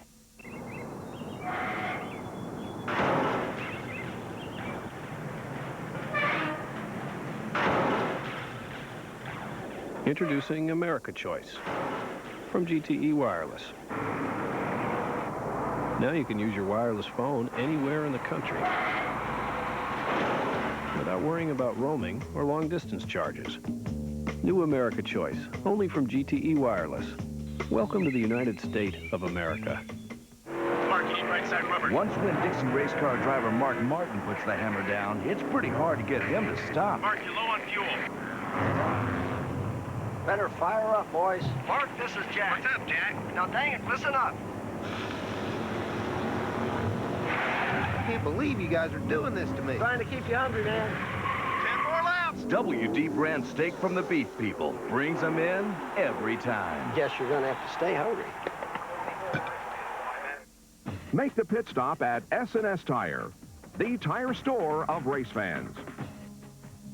CBS Sports presentation of the Daytona 500 is sponsored by Brewery Fresh Budweiser, official beer of NASCAR. Hey, race fans, this Bud's for you. AutoZone, the best parts in auto parts. And by Ford, the official truck of NASCAR is built Ford tough. 47 laps complete at Daytona. Dale Jarrett's Ford leads the Chevy of Mike Skinner and the Ford of Jeremy Mayfield. 1990 Daytona 500 champion Derek Cope just made an early pit stop. He had cut a right front tire, came in to get his right sides changed, so he and Ricky Craven are out of the pit stop sequence. We expect regular green flag laps beginning in about 8 laps or so. Green flag pit stops coming up here before too long. Some of these cars, Ned, appear to have lost the handle. 23 Jimmy Spencer was up in that lead pack. Now he's drifted back into this pack and continues to run high on the racetrack. I don't think Handel had a lot to do with it. I think when that 88 car got in her lead up there, he pulled them away from that second group. Kenny Wallace in his first drive for Andy Petrie Racing. Crew chief Jimmy Elledge his team going to work. This is a little early for scheduled pit stops. Because of the 55-mile-an-hour speed limit on pit road, under the green flag, if teams take a pit stop, they will lose 1 lap to the leaders. Even if they make a 17-second pit stop and it takes 47 or 48 seconds to go around here, your slow down speed and getting back up to speed really costs you a lot of time. We have been under the green flag since we started the Daytona 500. Buddy Baker's record for the fastest 500 ever at 177 miles an hour may be in jeopardy. Here's your top 5. Dale Jarrett in a Ford, Mike Skinner's Chevy, Jeremy Mayfield and Rusty Wallace in Fords, Jeff Gordon number 24. There's Warren Burton in 22. That's a Pontiac in 6th. Mark Martin is 7th. Michael Waltrip, Ernie Irvin. That pack back through 8th and 9th place. Number 3, Dale Earnhardt in 10th. Kenny Irwin in 11th. Robert Presley, Chad Little, Bobby Labonte is back to 14th place. There's Labonte's car on the right side of your screen, that green and black number 18. He's racing with Chad Little. Then it's Bobby Hamilton, Kenny Schrader, and Jimmy Spencer. Sterling Marlin, Wally Dallenbach, and Terry Labonte complete the top 20. There are 36 cars still running on the lead lap. Mike, you're exactly. We're looking at Jimmy Spencer there in 23. He got as high as 3rd place, but he's dropping back right now. I think that when he gets tire wear, his car is not sticking just the way he wants it to. Wisconsin driver Rich Bickle makes a pit stop. And so does the number 90 of Mike Wallace, who replaced rookie Mike Harmon for Junie Dunleavy in midweek here. Riding with Kenny Irwin. What a climb he's had. Last year's Rookie of the Year started 41st, and Irwin is up to 11th place. And notice Jeff Gordon here. Looks like he's dropped off of the lead pack there just a little bit. He's not totally out of the draft yet, but see, he has dropped back about 5 or 6 car lengths. There's Gordon, and you see the front 4 there beginning to pull away a little bit from him. I just wonder, maybe by it being cool, if they didn't put a little too much tape on some of these cars and we're getting water temperature buildup or something. Well, buddy, they also had been concerned about tire wear. This track it's been a while since it's been paved, and it's getting abrasive, and the cooler weather today would help to increase the tire wear because the track wouldn't be quite as slick. You'd think that if it's slick, they'd slide around more and grind off more rubber, but if they get traction, that's when you wear off the rubber, and maybe he's a little bit concerned about that, or maybe the tires are wearing down a little bit for you. You saw cars battling to stay on the lead lap. Joe Nemechek, rookie Elliott Sadler, and Brett Bodine riding with Jeff Gordon, looking ahead at that lead pack of 4 cars. Jarrett, Skinner, Mayfield, and Wallace. Jeff Burton comes on to pit row. Frank Stoddard from New Hampshire, the crew chief, will get a chance to look and see what problems befell the number 99 of Burton, who dropped from the lead pack to the back pack. Ralph? Jackman Chuck White goes over to get to the right side of the car to get it up in the air. It should take just 1 push down on that jack to get the car up in the air. They go to work. Remember, they've had this vibration. They're trying to figure out where it's from. Problem with the right front. Crew chief Frank Stoddard is also the front tire changer. Slow getting around to the left side now. They get those tires off and on. A little bit smoother on this side. A problem with the left front as well. Now he's down and away. And stalls the car, fires it back up, and away he goes.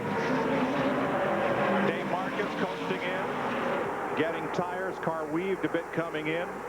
Might have had a tire cut down. Might have had trouble with fuel pickup. And Bill Elliott hitting right behind him. And Johnny Benson, Jerry Nadeau. These are all scheduled green flag pit stops coming at lap 53. Dick Bergman.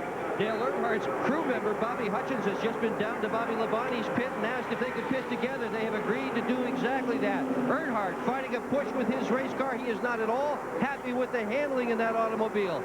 Jarrett is going to come in and try to change his handling just a little bit as well. His temperature has stabilized. Teammates Mayfield and Rusty Wallace peel off the track together as expected to make stops. Here comes Wally Dallenbach, Bobby Hamilton, Terry Labonte, and outside pole sitter Tony Stewart. Bill?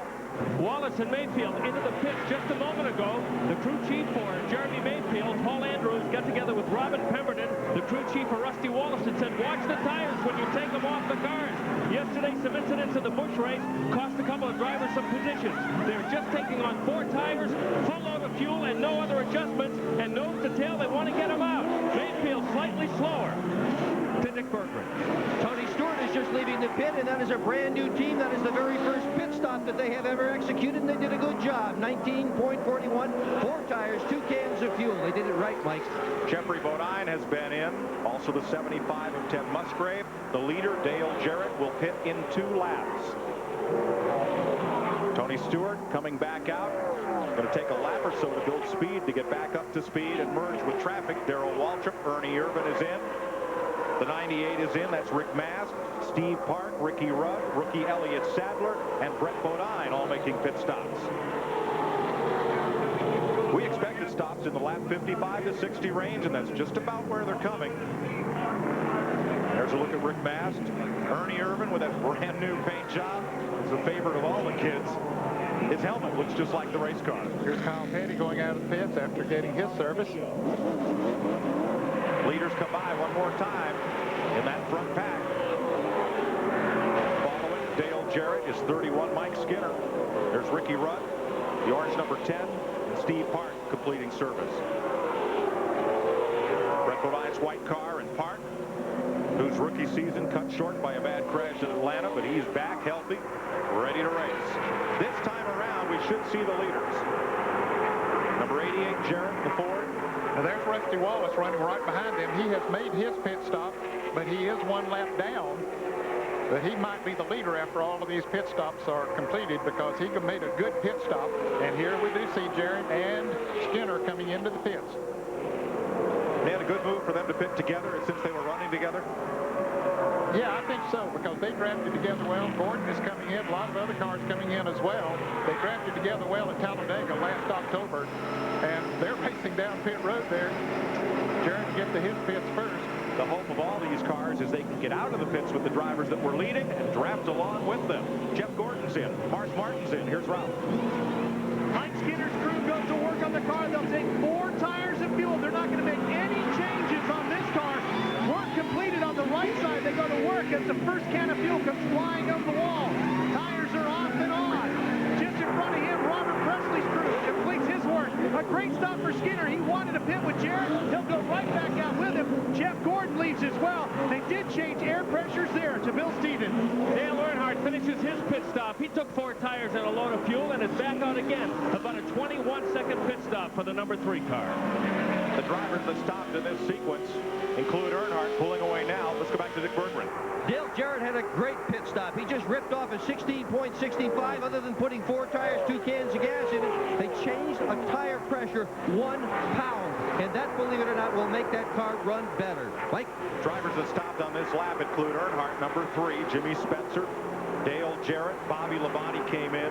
So did the 77 of Robert Presley, Sterling Marlin, Ward Burton, Kenny Irwin, and the 16 of Kevin LePage. So did Michael Waltrip. They all stopped on the same lap. Now here's Rusty Wallace getting around Dale Jarrett. We said that Rusty Wallace would probably be the leader after this round of pit stops. Sure enough, he is. Even though Jarrett might have made a half a second faster pit stop than he did, Rusty got in and out the pits good, got back out there, ran 2 or 3 laps on those fresh tires, allowed him to run a little bit faster than he'd been running on the old tires, and so that's put him in the lead. Let's reset the order for you after pit stops. There is your leader, Rusty Wallace, who is trying to win the Daytona 500 for his first time. Dale Jarrett is second. Mike Skinner is third. Jeremy Mayfield fourth. Jeff Gordon's fifth. Kenny Schrader sixth. 7th is Mark Martin. 8th, good stop for Bill Elliott. 9th is Chad Little. 10th, the rookie Tony Stewart. 11th is Bobby Labonte. 12th, Bobby Hamilton.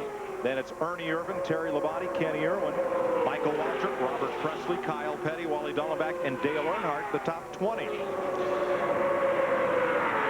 3rd and 4th better get in gear because those are 2 lightning fast cars right there. Mike Skinner and Jeremy Mayfield are coming around Derek Cope right now trying to get in that lead draft. If those 2 cars get hooked up and they happen to get away into some lap traffic, they're in trouble. Here's the battle for 3rd place. You see number 12, Jeremy Mayfield, battling along with Derek Cope. And that really hurt Cope. He got a little bit loose coming off of that corner there, had to back off momentarily, and see he has almost lost the draft of Skinner as Skinner tries to catch up to that twosome up front of Rusty Wallace and Dale Jarrett. Cope is one of 2 drivers that did not catch back up onto the lead lap with pit stops. The other is Dave Marcus. Watch number 4, Bobby Hamilton, on the inside of Tony Stewart. And here's your pit summary showing the total time on pit road. That's where you see the tenths of a second really count. Dale Jarrett was the quickest of those, and he's now back up at the front with Rusty Wallace. And you saw that Jeff Gordon took a little bit longer on pit road. He is now 4 3/4 of a second behind the leader, Rusty Wallace. 60 laps into the Daytona 500, running at a record pace, caution free. We'll be right back.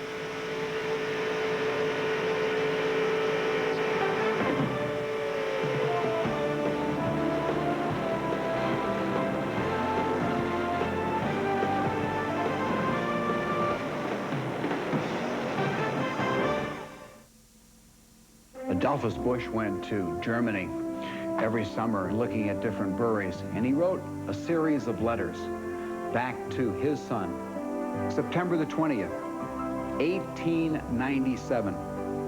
I would advise that we buy the finest growths of barley as soon as we can. We cannot make fine malt from inferior barley, and we cannot make fine beer from inferior malt.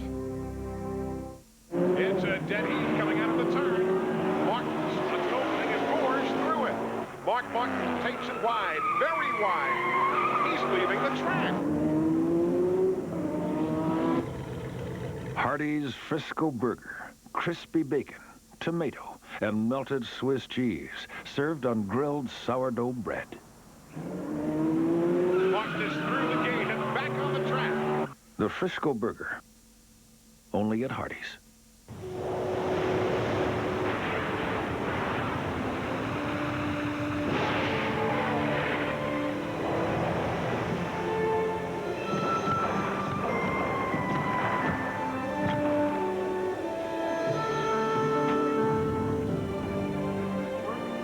Whenever car batteries are put to the test, America's most trusted lives up to its name. Die Hard. What's under your hood?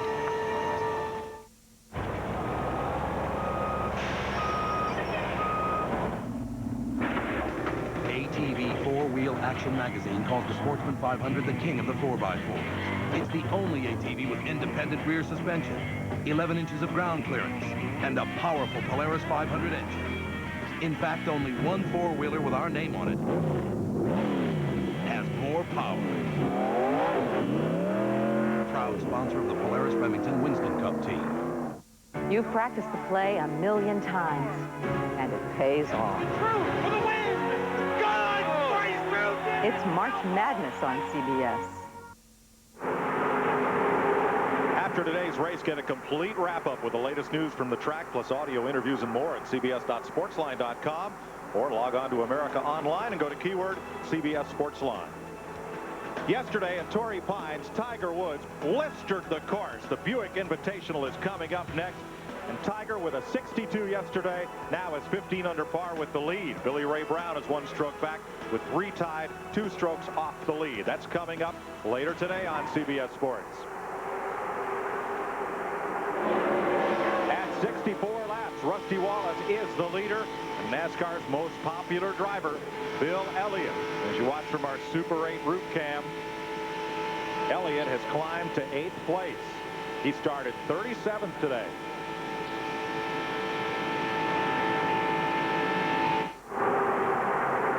A little further back, Terry Labonte leads a pack around. Labonte is the 11th place car, number 5. Strong shot to win today. Ned, with your watch up here, he's clocking all these cars. Who's the quickest car out there?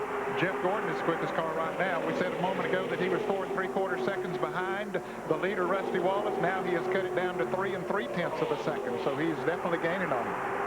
Average speed thus far, 184.5 miles an hour. No Daytona 500 has been run caution-free since 1962.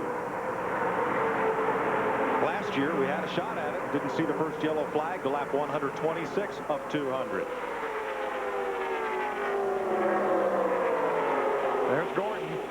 Look at that graphic, Ned. He's more than a mile an hour faster than the race leader, and he's pulling Kenny Schrader in 33 and Mark Martin's number 6 right along with him. He's chasing this pack. Yes, he's pulling a long string of cars back there. Jeremy Mayfield dropped out of that front group, and you see that right now Jeff Gordon and them are getting a little bit of tow from him because he's in between the 2 packs. That'll help them catch that much quicker. 3-car breakaway, then Mayfield all by himself, and then this train of 11 cars trying to run them down. Ralph Shaheen. Mike, this is what a brand new Goodyear Eagle racing tire looks like that they're utilizing here today. Here's the set that just came off Mike Skinner's car. Now, the one that's under the tarp back here that all the Goodyear officials are looking at with Mike Skinner's crew is coming apart right here in the middle of the tire. Larry McReynolds, the crew chief, thinks it didn't happen until when he slid to a stop because he didn't complain of any problems. They're going to have Goodyear take a look at that tire. Dick? And I'm down at Bobby Labonte's pit. We've had Goodyear people down here as well. Phil Homer said he thinks that the only problem is that with the colder temperatures that some of the crews have taken what he called a very aggressive suspension setup. To Bill Stevens. Well, the McDonald's drive-thru crew for Bill Elliott has certainly had a busy week. They have had not 1, not 2, not 3, but 11 engines in that car at one time or another. Ernie Elliott keeps building them. They keep changing them. They're happy with the one that's in there now, and they only made a 2-tire stop in that last pit stop to maintain track position. Let's update you on 2 drivers that were in the top 10 before pit stops but are no longer. Dale Earnhardt has dropped to 20th position. Jimmy Spencer has dropped out of that lead group to 24th. Mike, coming off turn 4 there, Jeff Gordon, you can see he's run Jeremy Mayfield down just in front of them. That's the first 3 positions up there. They'll catch this bunch in a hurry. They have the draft off the front bunch, and now Jeremy Mayfield, one of the fastest cars out there, has some help. Gordon Chevrolet lined up on Mayfield's Ford. Mayfield has lost his teammate, Rusty Wallace, who is up leading this race right here with Dale Jarrett and Mike Skinner. Now look at the interval from this group of 3. It's about a dozen, 15 car lengths to the next pack, but this train is coming. It is coming. It's coming much faster than those front 3 are running. Rusty Wallace, his lap times now are about 47.90 to 48 seconds flat. When Dale Jarrett was leading before they made the pit stop, he was running about 47.60 to 47.70. So they're running about 0.3 of a second slower than they were at that time. But adjustments might have made the difference. Bill Elliott drops to the back of this pack behind Bobby Hamilton. Rusty Wallace told me this morning after the drivers' meeting, I've got a great car here. Look at that sandwich wrapper up there on that hood bin. You think it didn't get to work out? When he went through the drive-through, they just left a little sandwich wrapper there. Look at this. This is what I'm talking about right there. That thing's really getting a workout. That's a hot dog wrapper at 200 miles an hour. It's amazing that it stays on that long. Well, you said goodbye. Bobby Labonte just ahead of Bill Elliott. Let's go to Ken Squire. This is the 17th try for Rusty Wallace to win the 500. He came here in 1984 in the 125-mile qualifier and went side over side a dozen times off turn 2. It was replicated in 1993. Many have felt that Wallace was gun-shy about this track, but he certainly doesn't look gun-shy today, Mike. No, Ken, he's led 13 laps today. In his previous 16 appearances of the Daytona 500, he had led only a total of 11 laps. So Wallace, he does have a strong horse today. Mike, what we were talking about, look at this. Yes, he is very strong, but look at this bunch. They have run him down from way back. They were 200-300 yards back just a couple of laps back. Now it's a big train again. And they don't want to ride in line. That group wants to race. They want to race. They want to get up there and lead this Daytona 500. Here comes Mayfield. He's trying to make a run on Jarrett, but no room there. Where that white line is at the bottom of the racetrack, it goes from 18 degrees to flat here in the tri-oval and 31 degrees to flat up here in the banking at the west side of the Speedway. Do not dip your tires below that white line. I'm watching Jeremy Mayfield in the 12 there. He's looking on the inside of Dale Jarrett down the front straightaway. He knows he has some help with Jeff Gordon if he can come with him. He's got to get back up in line, though, before the banking, and does so single file. Number 2 on the left side of your screen is the leader, Rusty Wallace. 88, Dale Jarrett. Number 12, Jeremy Mayfield. 24, Jeff Gordon. 33, Kenny Schrader right back in it with a 6 of Mark Martin. We are 71 laps into the 41st Daytona 500 live on CBS. We'll be right back.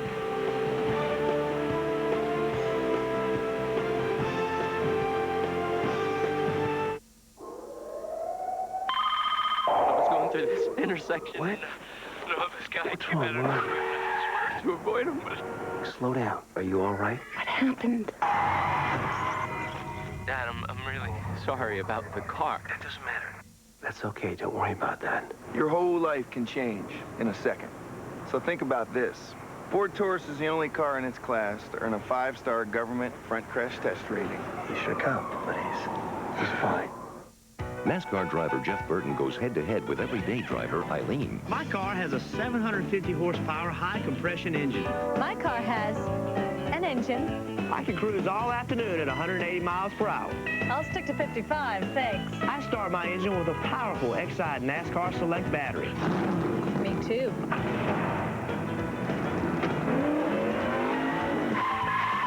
Thanks. The Exide NASCAR Select battery. It's not just for race cars. How many sugars do you want? Oh, I'll take 2. Hey, look at the little telephone. Keep your eye on him. He'll be over every day to use it. That's okay. Just as long as he dials 10-10-321 first. Isn't 10-10-321 great? You should see how low my phone bill is. And now it's even better, you know. Saves 50% off calls over 10 minutes. Right, day or night. So I save big on all my most important calls. Like when I call my boyfriend in New York. Right, like when you call your boyfriend in New York. Wait a minute, boyfriend?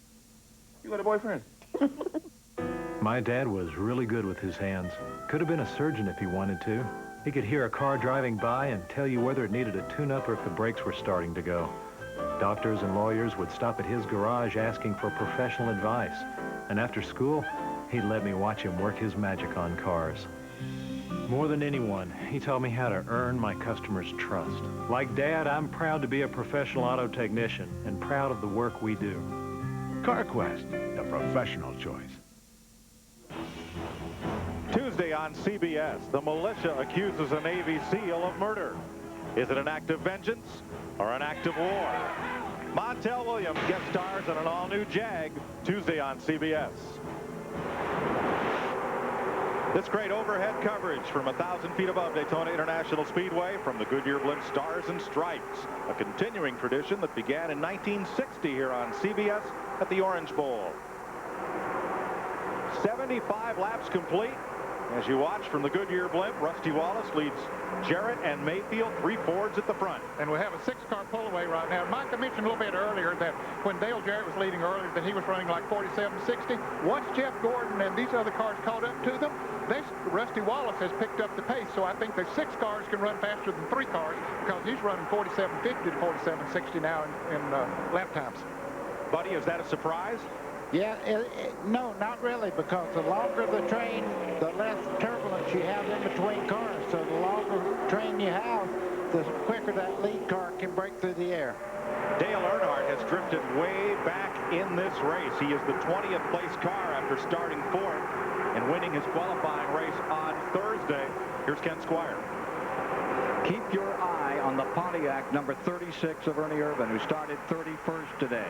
And recall that this is his first time back since that serious crash at Talladega, Alabama, where he reactivated some of those injuries sustained back in '94 in Michigan. And right now, Ernie Irvan has pulled himself up into the 8th position. He's having a ride, Michael. And that Pontiac, that yellow Pontiac, is a quick one, Ken. Irvan feels he can do it today. You know, you were just talking about Earnhardt. He's almost a half a lap down right now to the leaders. You're right, buddy. He's 17 seconds behind the lead car. You're watching for Mike Skinner. Skinner is now the 7th place car in that Richard Childress Chevrolet. Looking back at Ernie Irvan. Dick Berggren, what's wrong with Dale Earnhardt? Well, how about if we ask his crew chief? We're so used to seeing you guys in the lead. Seeing you way back is so strange. What's wrong? Well, we had a little miscue on that pit stop. When we lost the pack of cars we were running with, we desperately need a caution right now so we can catch back up. Yeah, he kind of got running by himself and just got stuck in the back. They say the car's okay. To Ralph. Where was crew chief Robin Pemberton for Rusty Wallace? Robin, you seem to run better with the bigger pack of cars. Is it better for the car to have 6 behind you like that? Yeah, it takes a good 4 or 5 cars to get a good draft. You know, when it was just the 3 of them up front, they're about 47, 80s or 90s, and now they're 50s or 60s. So 3 cars don't cut it. You got to have at least 4. To Bill Stevens. Kenny Schrader having a great run, but you wouldn't have believed it if you saw the speeds he was running in happy hour yesterday. He was at the bottom of the page. The reason? Well, they didn't stay out too long. A little apprehension with this team. Crew chief Sammy Johns told me, discretion the better part of valor. They wanted to park that car. It was running so well, they didn't want to risk having an accident in that last practice. A car that is wrecked in practice, and the team has to go to a backup car, they have to go to the back of the starting grid. That's the reason there. If there was an incident on track that required the use of the caution flag and to slow the field behind the pace car, that would allow those cars that are running well behind the leaders to catch up in that line when they slow under caution. That's what Earnhardt is looking for, to try to get back with a pack to draft with. Back up front. Right now, Earnhardt is running 18 seconds behind the leader. That's not quite a half a lap, but it's a long way. Rusty Wallace, 0 for 16 in the Daytona 500. He has taken some wild tumbles here. Set a goal 2 years ago to just finish this race, and did. And has worked his way up into contention both last year and this to win the 500. His 17th try to win the great race. Mike, at the end of this line right here is a very, very cagey driver, and he won his first race ever at Daytona this past week. Mark Martin's just sitting there in that 6th car, riding along in that front draft, and this is the best effort he's ever had at Daytona. What this lead pack is trying to do right now is draft away from the rest of the field. That's why you're not seeing them passing. Each of these drivers is a proven commodity. They are all past Winston Cup race winners, and they know that to put themselves and keep themselves in a position to win by staying in that front pack amongst proven drivers that they can trust at 190 miles an hour is their best chance to be up front at the end of the day. And certainly the least number that you can have up there, the better chances you have at the end, even though that 6-car pack is running some of the better laps that we've seen here today. They would like to get on away from the others. One driver moving up is Wally Dallenbach. He's new with Rick Hendrick Motorsports as a full-time driver this year, as you watch from our Budweiser cam. Now, if Louie and Frank were stuck to that hood pin, no, let's not go there. I didn't know those folks could talk till I saw the last commercial. Wally's moving up. He started 34th, and now he's running in 19th place. The former SCCA Road Racing Trans Am champion, pulling alongside Derek Coates and running right behind Kyle Petty. Kyle had a big grin on his face.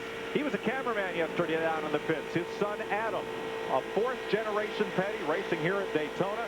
And Kyle was a proud dad. He was snapping pictures of everything. Boy, what a talent, too. I mean, he drove the wheels off that car all day long. Finished in the top 10, 6th, I think it was. Just a great day for him. Now, that lead draft may get a little longer. Once again, the second pack is closing in on the 6 front runners. Exactly. The minute they quit trying to pass each other back there, they started closing back in on that front group. Side by side, don't get it if you're trying to catch them. Mike Skinner is the guy who is pulling that second pack. He has a very fast race car. We saw him lead this race for a while, a little bit earlier. And he hasn't lost any of that speed. He just got shuffled out of the draft there. But there's some racing going on back there in that track. Bill Elliott is up high. That's the number 94, and Chad Little, 97, as they race. Teammates Bobby Labonte and Tony Stewart, the green and orange Pontiac. And a brother just in front of you up there, the number 5, Terry Labonte, pulling Bobby Labonte, and teammate there, as you said. That battle is for 10th place. There is Kenny Irwin, that black and orange number 28 from Robert Yates Racing, teammate to Dale Jarrett, the former USAC open wheel champion, last year's Rookie of the Year on the Winston Cup circuit. Here's Bill Stevens. Kenny Irwin has sliced through the field from 41st up to 10th. I just spoke to his crew chief, Doug Richard, and I said, what's Kenny saying to you? He says, he's not saying much. Doing that well, you don't say anything. Good ride for Irwin. Not much for the fans in the stands with those programmable scanners to listen to on that channel. Kenny feels that he has something to prove this year. His rookie year last year was not what he expected. That number 28 car is a very high-profile car, and maybe he put too much pressure on himself. Maybe other people expected too much of him, because it's tough for a rookie to come in this series, regardless of how good of a race car you got, and win week in and week out. And he wants to show people that he can drive one of these things, and he can. He's a very good talent. Ned, he had very little full-fendered race car experience before he came to Winston Cup. He spent a year in the NASCAR Craftsman Truck Series, did very well there, but everything else that he had driven had been open-wheel, lightweight race cars. He had a good run in the NASCAR Craftsman Truck Series for a year and then moved into Winston Cup, and boy, that was a big jump. 84 laps are complete. We're closing in on halfway as you ride with Robert Presley, chasing Michael Waltrip in the 41st Annual Daytona 500. We'll be right back.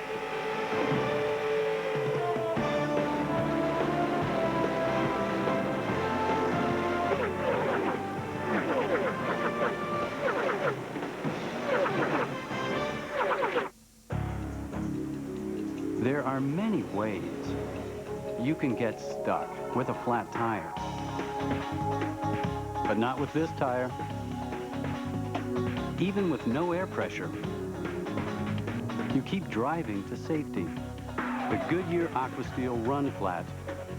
It could be the difference between getting stuck and getting there. Only from Goodyear.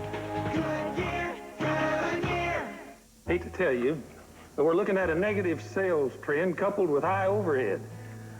Frankly, I'm worried about capital preservation. Let me put it this way. Look, we're just not meeting our goals. Tell you what, give me more eggs, I'll give you more corn. Otherwise, we may have to diversify. Sometimes it's not just what you say, but how you say it. Kinko's, express yourself. There's something special about the folks who work at AutoZone. The fact that they know more than a thing or two about looking up parts and solving problems. Their willingness to go the extra mile. And their belief in doing what's right. So it's no wonder why millions of customers turn to us each week for help in getting back on the road. Because working at AutoZone means taking pride in taking care of people. Dial 10-10-345 for long distance. Calls are always 10 cents a minute, and every call is a chance to win one of 345 fabulous daily prizes. 30,000 prizes have already been won. Save and win. Dial 10-10-345 plus 1 and the number today. Rough.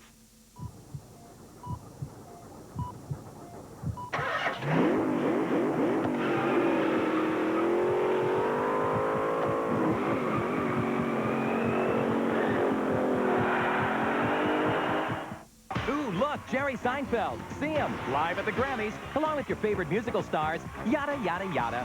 The Grammys, CBS Wednesday, February 24th.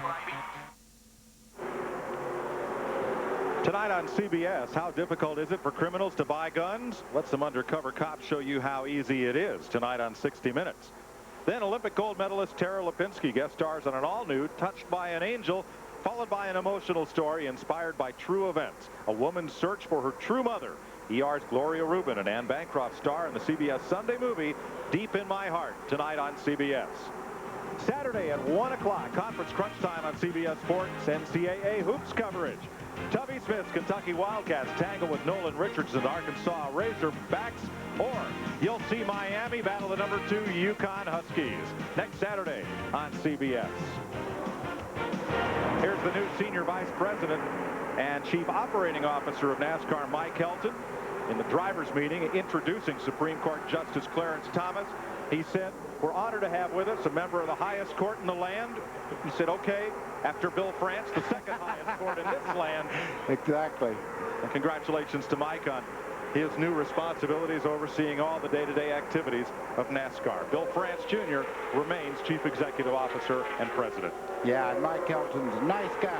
You see Rusty Wallace right now, he is flying around this racetrack. This front group, they're closing in on some pretty good race cars. Darrell Waltrip is in jeopardy of going a lap down in just a second, just in front of several good race cars in front of him. Well, their speed has picked up since he's picked up the draft of those cars are coming up the lap. He's running about 47.50 now, and he had slowed down to about 47.75 to 80, but he's picking up the draft of those cars, and the closer they get, the faster they'll go. Fellas, I can't put a finger on it as to why this is going on, but can you imagine we're halfway on? It's just that the driving is so excellent this year. Here we are, 185-mile-an-hour average. We have had not one caution. When Buddy Baker set that record back in 1980 at 177 miles an hour, we had 5 cautions, 15 laps under yellow. Hasn't been one today. The execution of these guys, amazing with these restrictor plate engines. Buddy, your record could be challenged out here. You know what? I'd rather have a good, safe race than to keep a record. So this is a great race right now. They're getting around here. And in the meeting this morning, in the drivers' meeting, they said, okay, you guys are the greatest drivers in the world. Act like it. Let's go to Ralph Shaheen. Mike, Rusty Wallace has won plenty of races over his career, but the other night at dinner, he told me the story about the first race he ever won. It was a heat race in a late model stock car. He says, you know, I was so excited. I was transferring on to the main event. I got the car into the main event. We started the race. I forgot to gas the thing up, and I run out of fuel just a few laps in. Something tells me he won't have that problem today. There's Wallace's number 2 beginning to lap his brother Mike Wallace and some of these other cars. That is one great thing about the heroes of NASCAR. None of them came out of high school to full scholarships.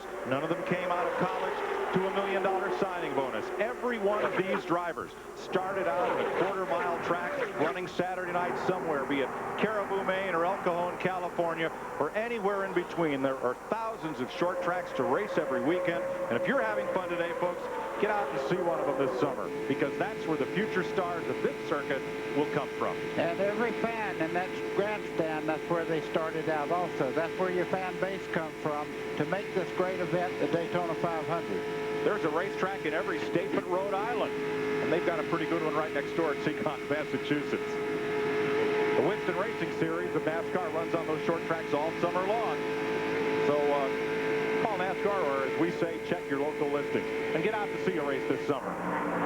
Kenny Wallace is down on the track apron as they come through the tri-oval here, and he is off the pace. He is definitely off the pace. Looks like smoke coming from underneath the car, and also the Elliott Sadler car, number 21, is in the pits.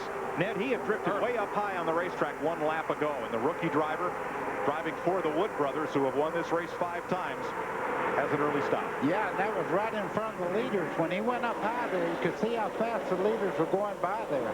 Kenny Wallace has lost, apparently, the engine. No oil pressure, he radioed to his crew. And I doubt if he'll be able to coast back around to the pits. It'll be interesting to see. Will they get the car off the racetrack somewhere where they want it and need to throw a caution, or will they just stop out there somewhere? I'm going to make a little bet here. I bet he does not let his brother have to have a caution right now. He's going to probably pull that car off somewhere out of the way. The drivers were advised in the drivers' meeting this morning that there are several locations on the backstretch where they can turn in out of harm's way. We'll see if Wallace chooses to do so or try to get to the pits and see if they can make repairs.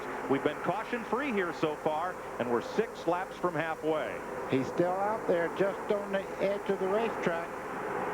And there's a $10,000 bonus for the halfway, and you see that Jeremy Mayfield has taken over second from Dale Jarrett. Got up there with his teammates. Caution, caution. He is out. Oil on the racetrack. Reports on some of the in-car radios.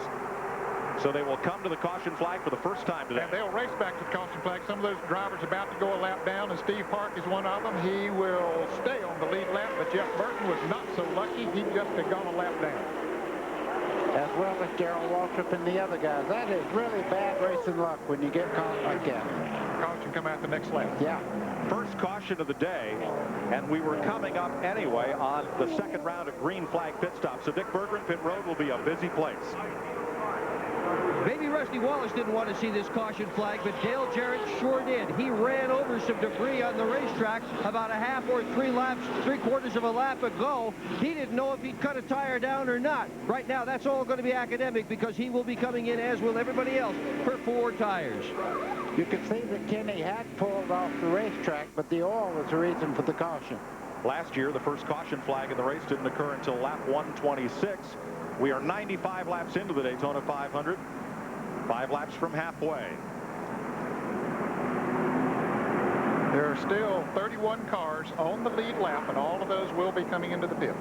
When they open pit road to the competitors, only those cars on the lead lap will be allowed to pit. Cars that are 1 or more laps down have to wait until the second time by before they can come in and get their service.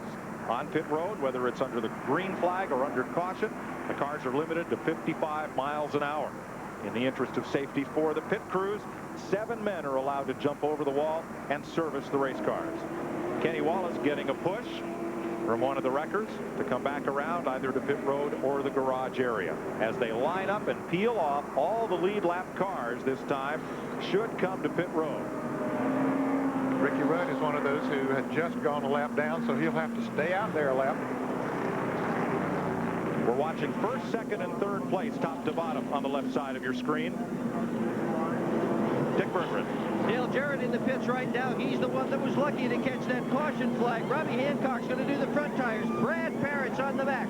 Steve Allen's on the gas. Mike Ford on the jack. Going to make a full tire change here. To Ralph. Rusty Wallace's crew going to work. Bill Wilburn changing the front tires. Mark Armstrong's working on the rears. They make no changes to the car. He had a great stop. He gets out just in front of Dale Jarrett. That's right where they wanted him. He is in great shape. They are really pumped down here. To Bill Stevens. Mike Skinner just completed his stop. 2 cans of fuel, 4 tires. He was out in 18 seconds. A fine stop for the Lowe's crew. So coming off pit road, Rusty Wallace leads Dale Jarrett once again. Jeremy Mayfield is about 3 spots further back after pit stops. And the hood is up on Bobby Labonte's car. That is not a good sign. We had heard earlier that the engine had a little bit of a skip in it. They're probably looking at wires and things to see if they can find it. Dick Bergman? Well, Dale Jarrett's also got a problem. He's apparently picked up some sort of a hole in the front fender, and they are going to bring that car back in again on pit road. You saw the problems that happen when there are troubles on pit road with a green flag racing. Guy gets out of the lead pack, and he is really in trouble. Meanwhile, the 18th, Bobby Labonte, still on pit road. They are trying to find that skip. They have tried to figure it out all day. This time, they're taking no chances. Look at this. We've got 1, 2, 3, 4 mechanics under the hood simultaneously. 5 of them all trying to find it. And you heard it. That engine is not running sweet right now. It has decidedly got a skip. Tough day for Labonte. They had run so well early on. Now, Dick, they have the luxury of time. With the field running behind the pace car under caution, it gives Labonte about 2 minutes and 30 seconds to service that car. He will still be on the lead lap when he comes around. We're under caution at lap 96. CBS coverage continues after this message and a word from your local station.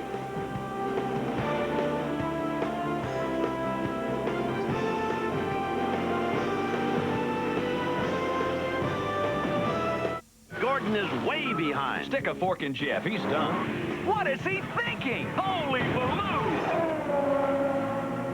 Ooh, that's gotta hurt. What could possess a man to drive like that? Oh. Gotcha. He's making his move backward. Gordon wins. We gotta get him a cup holder. Pepsi is the proud sponsor of the Daytona International Speedway and the Daytona 500.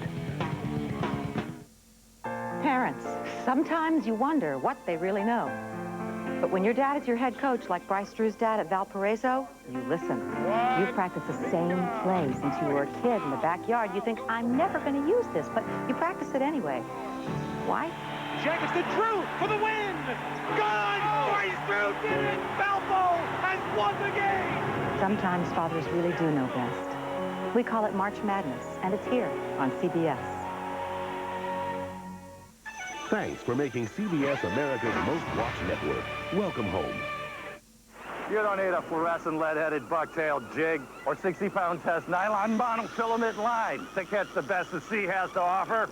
Like Shoney's new Neptune platter with a pound of seafood, scrumptious teriyaki salmon, and much, much more. All you have to do is come to Shoney's. Now get our 10-piece Shrimpers Feast with salad bar for just $6.99. And don't forget our Friday night seafood buffet. Shoney's, it's your neighborhood family restaurant. Special delivery for Miss Dwyer. Are you Miss Dwyer?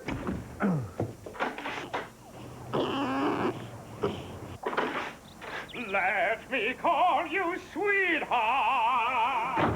You don't have to go overboard this Valentine's Day. Come to Bell South Mobility. Get 450 digital minutes for $22.50 a month. Buy a digital Ericsson phone, get a free bouquet. Bell South Mobility. Life's calling. Why wait? Make the pit stop at S&S Tire, the tire store of race fans. CBS Sports presentation of the Daytona 500 is sponsored by Visa, the official card of Daytona 500. Use the card, drive the sport. Pepsi, proud sponsor of the Daytona International Speedway and the 1999 Daytona 500. And by Pep Boys. Cars like us, people love us.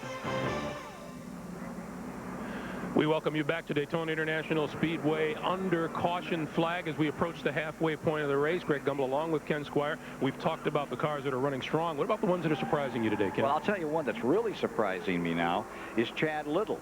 the number 97 car.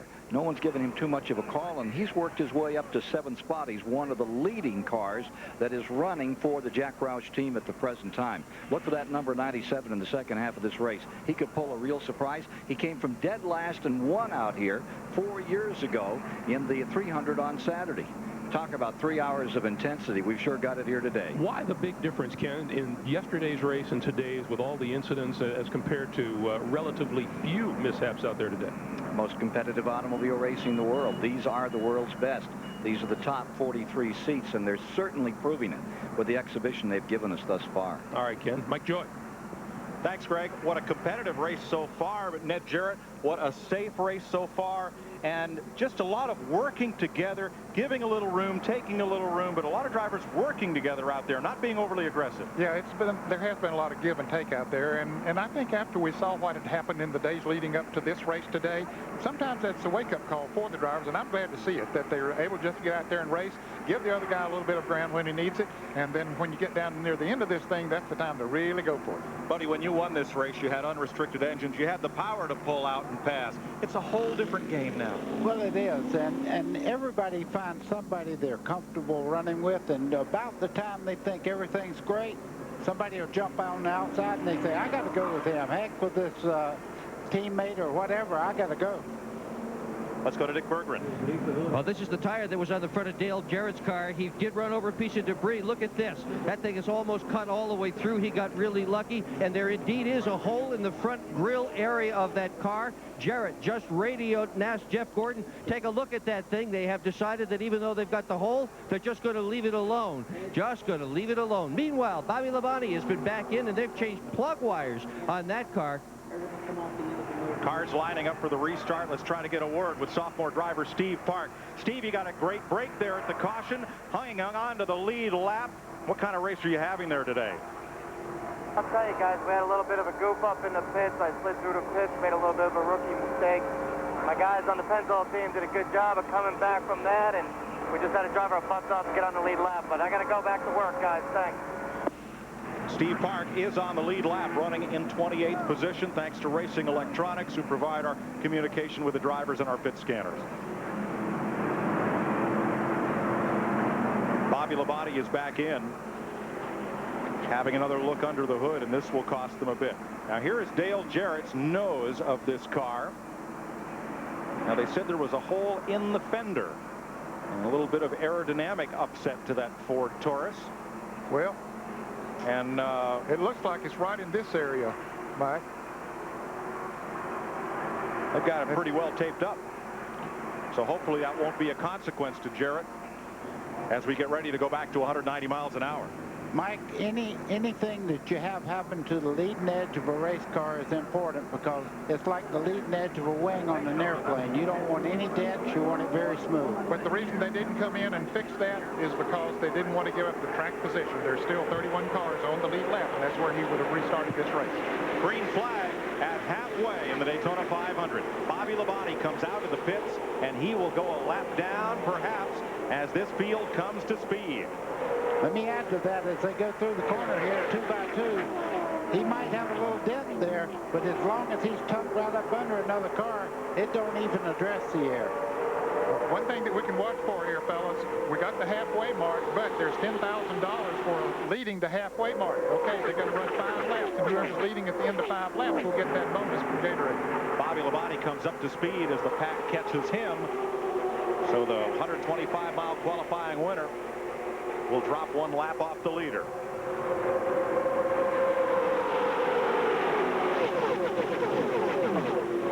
That's how fast they go by.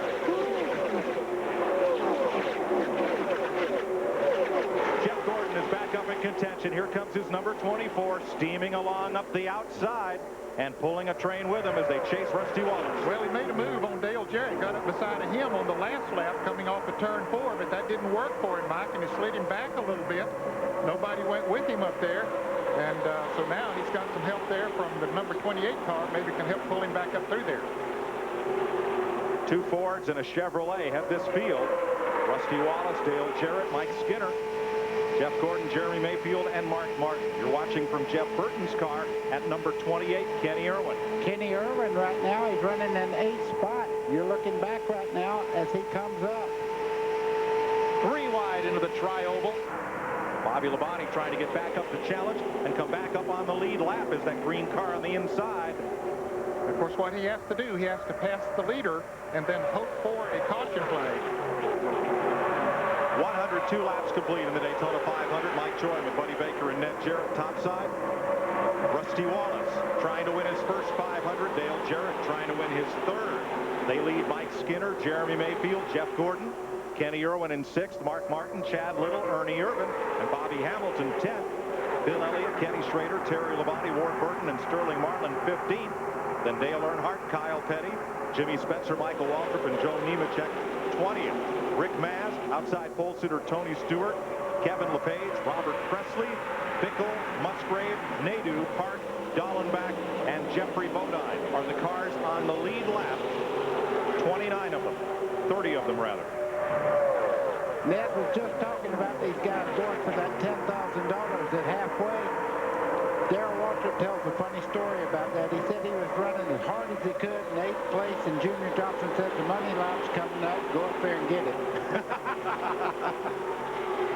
It'd be tough for the 8th place car in this race to go up there and get it. It's going to be tough for the 2nd place car to go get it. 8th place car is Chad Little, number 97. As Ken Squire pointed out, he's having a great run here. Chad Little always seems to run this racetrack so well. He won a Busch race here several years ago when he was running in that series. Now, I've got to ask you, okay, $10,000 for the halfway lap. That's nice. Yeah. But did you ever meet a race driver who thought about money when he was out there? Yeah.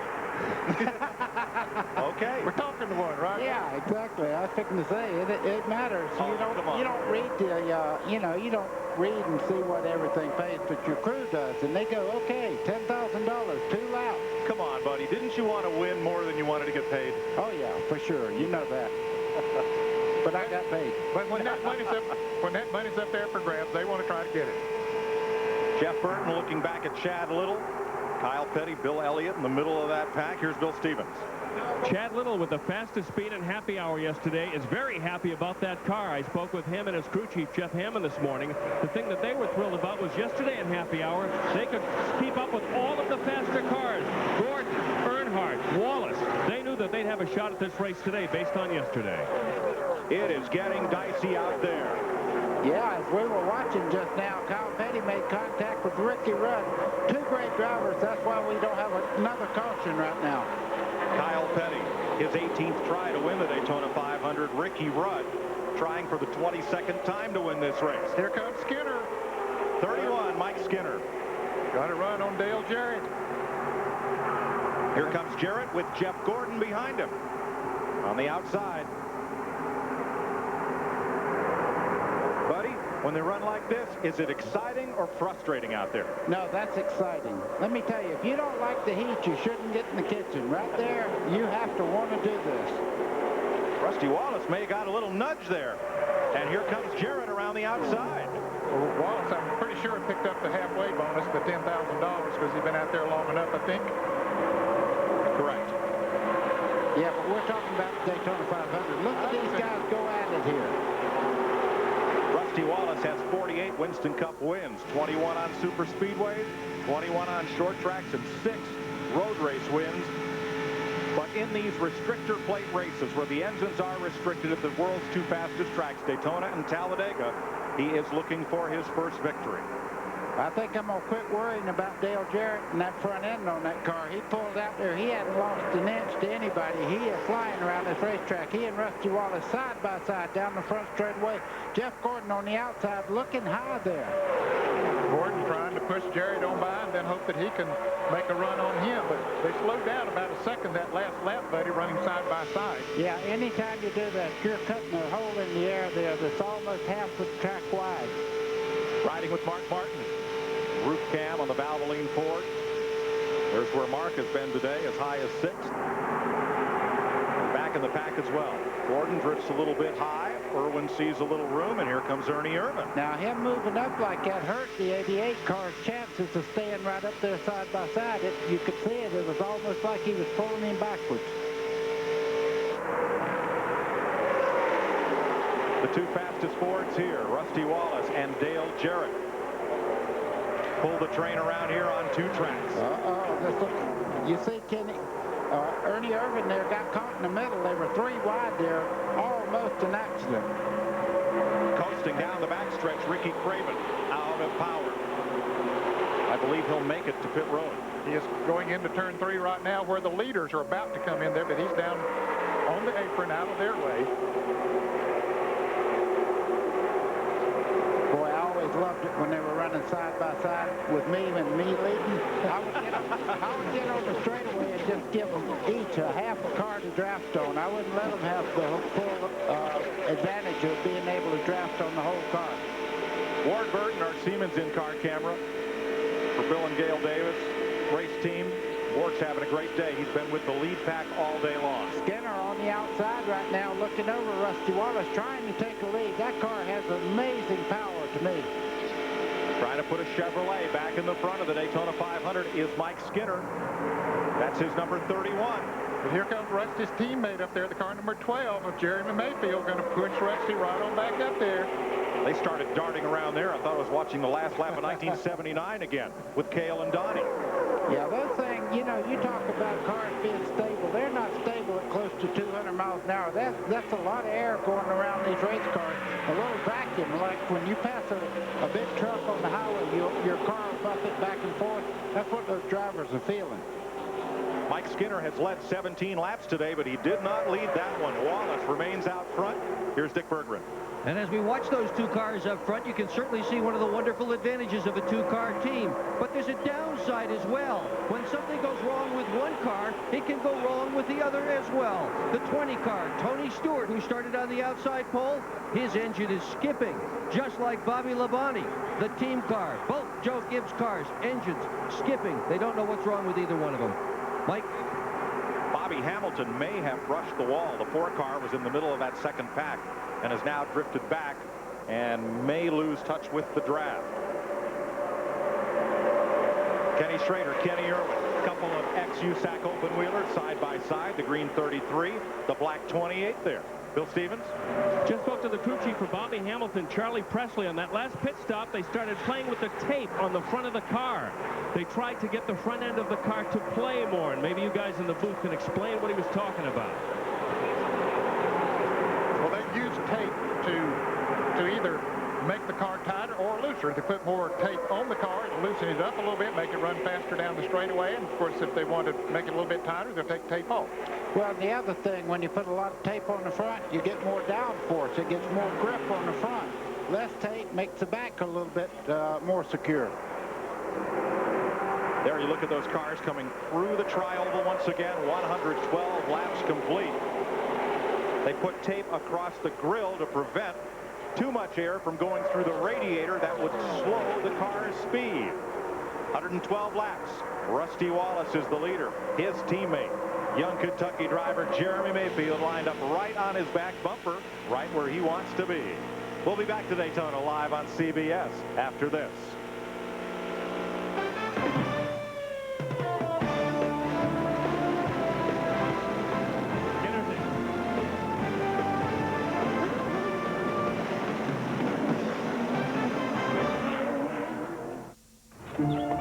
Marty's here. Let's see a fuel injector for a Ford Pro.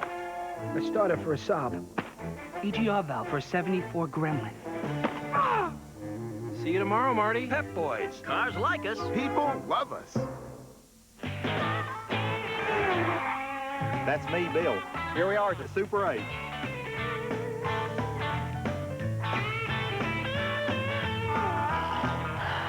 For reservations, call 1-800-800-8000.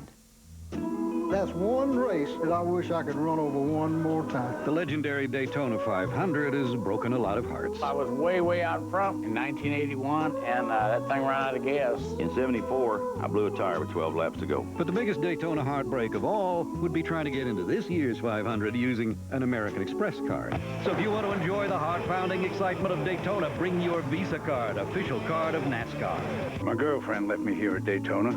I sure miss that car. Everything was going well on Frank's first night as foreman until he made one tiny mistake. There's a Ford F-Series in the lot with its lights on. There's a Ford F-Series with its lights on. F-Series is America's best-built, best-selling truck. It's 50 years tough. And obviously, for a lot of people, it's the only truck that's tough enough. Next time, Frank, get the plate number. Ford F-Series, the biggest, toughest trucks ever built Ford Tough. Green buddies, I got some bad news. Good. We got canned. They want us off the rocks by the end of the day. What did you just say? Canned? Who got canned? Okay, freeze the swamp. You guys can talk? Of course we can talk, you bonehead. What does canned mean? But all you said was Bud and We were reading from the script. You should try it sometime. What does canned mean? Don't be fired. Canned means fired? I can't breathe. Gonna get sick? Wait, no, don't get sick. Getting sick? Put your head between your legs. Someone get him a bucket. Now, how is that supposed to sell beer? This CBS Sports Race Summary is sponsored by Budweiser, the official beer of NASCAR. Hey, race fans, there's Buds for you. Back live at Daytona International Speedway after 113 of 200 laps. We have had 5 leaders. The current leader, Rusty Wallace, an average speed now of just over 174 miles an hour. Just the one caution, and of the 43 starters, just 2 cars are out. John Andretti, Kenny Wallace, both with engine problems. Let's go to Dick Berggren. Tony Stewart has pulled into pit road where they're going to try to do a quick diagnosis and see if they can figure out what's wrong with the electrical system of his car. If they can't fix it quickly here on pit road, he will go behind the wall, pull the valve cover, and lose many laps. At any rate, he has no chance to win the Daytona 500 in his rookie start. Mike? The former Indy Racing League champion was the second fastest driver in qualifying, started here on the outside pole. Ernie Irvan working low on the racetrack, trying to pick up spots as things get racy in that lead pack. Right behind Jeff Gordon, there's Irvan inside Terry Labonte, who's up about as high as Terry has run today in that red number 5 right there next to Irvan. Well, I'll tell you what, Jeff Gordon hasn't got many friends out there today. They're ganging up on him. Every time he gets a good run, they'll move the line out on him. Buddy, one of the racing papers did a survey. What was the best, what was the worst race of the year? Number 1 answer, 1 out of 5 responses. Any race Jeff Gordon won. He is good. He wins a lot. Some people love that. Some folks don't. On the upper left of our screen, like Robert Presley there, displayed in green, that means he's gained a spot in the last lap. Mark Martin, you see, displayed in red, that means he is dropping back. Yeah, Mark was in 8th place about 2 laps ago, but he's in a thick pack of cars, so it's not hard to lose 7 or 8 positions. Ralph Shaheen. Well, let's find out from crew chief Jimmy Fennig what the story is with Mark Martin. He's been watching him all day long. Here he comes. Jimmy, you guys won the shootout, but struggling today. What's the problem? Well, it don't seem like nobody wants to work with us, so, well, I don't know. We'll see if we can get some friends out there. Mike, we were listening in on the scanner, and Mark has been screaming to his spotters, make me some friends. A lot of deals trying to be made on the roof up above you. Yeah, 2 floors up above us on the roof. Every car has a spotter in radio contact, kind of like mission control with the astronauts. They tell the driver when he's clear going into the corner, when there's no cars in his blind spot, and the spotters talk to each other, trying to link cars that are running together, like Elliott Sadler in the 21 just ahead of Mark Martin, trying to get cars and make deals to go together to move up. Yeah, and Elliott Sadler is a lap down, but you can see he's running just as fast as the lead group right now. So Mark's kind of caught up there, and he needs somebody that is on the lead lap that's running as fast as these guys leading. Dick Berggren? I'm with Tony Stewart, who's just pulled his helmet off. Tony, what is going on with the 2 cars? I don't know. We're both jinxed today, that's for sure. I guess I brought all my IRL luck over here now. Every time I ran anything, it seems like I tear a motor up. So, what's the racetrack like, Tony? The wind's pretty tough right now. I mean, a lot of guys are out there, and a lot of us are having trouble off the turn 2 with the cars pushing. So, you know, these guys have done a great job. We keep making adjustments, and the car kept getting better. We just can't get the motor to run now. Is it blowing you around? Yeah, the wind's pretty strong right now. It's, you know, after you get about 8 or 10 laps on the tires, it's making the cars push really hard off turn 2. All right, they're going to try to at least find out what's wrong with this one. If they can maybe make an adjustment to Bobby Labonte's car and get him to run better. Mike? Tony Stewart in the Indy Racing League would either win, it seems, or blow up, and sometimes blow up while leading on the way to a win. But he has a lot of talent. You'll hear a lot from him this year. I'm sure of that. I'll tell you one thing. Jeff Gordon can get shuffled back to 8th, 10th place, and all of a sudden he just comes right back up on the lead group. He's strong. But it looks like there might be some hot dog wrapper or some. What is that white spot? Paper plate. Yep, it looks like a paper plate right on Rusty Wallace's grill. For more on that, here's Ralph. Well, Robin Pemberton, you got a plate in front of your grill on the left side of the car. Is that going to affect the temperatures of Rusty's machine? No, it's not blocking anything where we've got an air intake or anything for the radios. We've been watching. It's still about 190 degrees. It's okay. Are you happy with the way the car is performing? Is it good enough to stay up front? I only heard, are you happy about the car? And who wouldn't be right now? This morning, I stood behind Mike Helton and David Hoots as they ran the drivers' meeting, and I looked at drivers' faces. There were a lot of grimaces and grim countenances, and the most relaxed fella in the whole meeting was Rusty Wallace, sitting, relaxed, joking with folks. Walt Zarnicki next to him for Penske. Caution! Caution is on the Speedway. Slow car in the backstretch has hit the wall coming out of turn number 2. Jimmy Spencer, look at the damage to the right front corner of that car. That's the reason for the caution. Here they come to the line, and it will be Jeremy Mayfield leading the Daytona 500 for the first time today, and picking up 5 season bonus points. Yeah, it's nice to have a teammate that'll let you have those 5 points like that. You wonder if Spencer might have had a tire problem on that right front, and when it came apart, it just did all that damage. Of course, it's completely down on the pavement now. And Ned, now there are only 4 drivers on the track eligible for that $1 million bonus. Spencer was one of the noble 5. So that leaves Dale Jarrett and Jeff Gordon, Terry Labonte, and Jeremy Mayfield. You can see the right front is not turning right now. It's pushed all the way back into the firewall there. I don't look for him to return to this race. That's a tough break for Jimmy. He came here with very high hopes, thinking he had a shot at winning that $1 million bonus. So Travis Carter's Ford will be headed back to the garage and on to the trailer. And they'll break out a new piece for Rockingham next Sunday, race 2 on the Winston Cup Series. Caution is out again. This is only the second one of the day at lap 122 for Jimmy Spencer.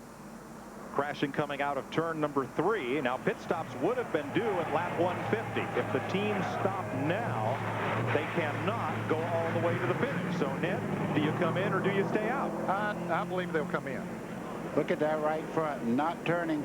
And on the door there, those door bars almost come through the sheet metal there. You can see right along in that area right there where it hit so hard, the door bars tried to wear through to the sheet metal there. Can't get the jack under it. They'll have to lift the car by hand to prop it up, and pit road is open. Here come all the cars on the lead lap, all 28 of them for service. Led by Jeremy Mayfield and Rusty Wallace and Jeff Gordon. Left side of your screen, first, second, and third place cars as they came in. Ralph? Mike, they wanted Jeremy Mayfield to stop a little bit short so they could get Rusty in cleanly. Earl Barbary has a car up in the air with the jack. They come around to the left side. Robin Pemberton said that this stop will take them within about 15 to 18 laps of the finish of this race. They're in great shape. I got to tell you, I've never heard Rusty so calm on the radio. He's talking so smooth and easy. He's as confident as you can get.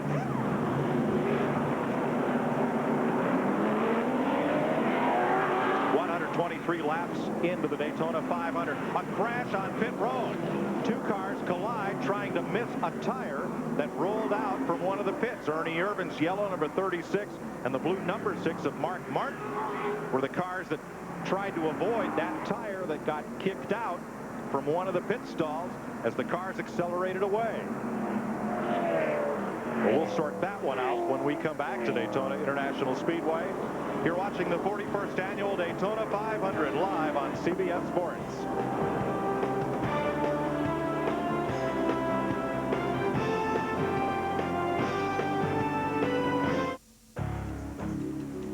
There are many ways you can get stuck with a flat tire.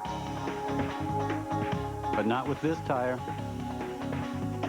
Even with no air pressure, you keep driving to safety. The Goodyear AquaSteel Run Flat. It could be the difference between getting stuck and getting there.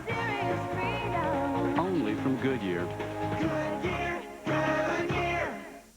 You change your oil every 3,000 miles, right? No, do you? You push it. Now you're so busy you try to squeeze another 1,000 miles out of your oil. Or more. Well, squeeze this. Mr. Do-it-yourself when you have the time. Reformulated Quaker State. Protection beyond 3,000 miles under any driving conditions. Anybody say insurance? It's been tested. And unlike that lazy uncle nobody really likes to talk about, it works. So go get some. Quaker State. Sensible technology. What more do you need to know? This is a sport where the work of weeks and months is measured in hundredths of a second. This is a sport where glory and fortune can all come down to a gallon of gas. This is a sport where fans buy seats they never sit in, and they couldn't be happier about it. This is a sport that truly revolves around its fans. In fact, the drivers even go door to door to get the fans to come to the track. This is NASCAR.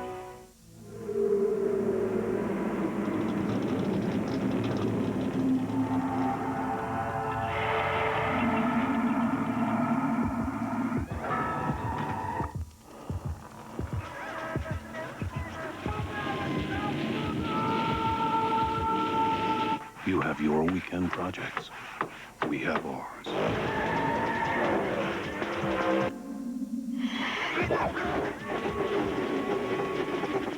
Saturday, Kentucky clashes with Arkansas. Sunday, it's the big time in the Big Ten.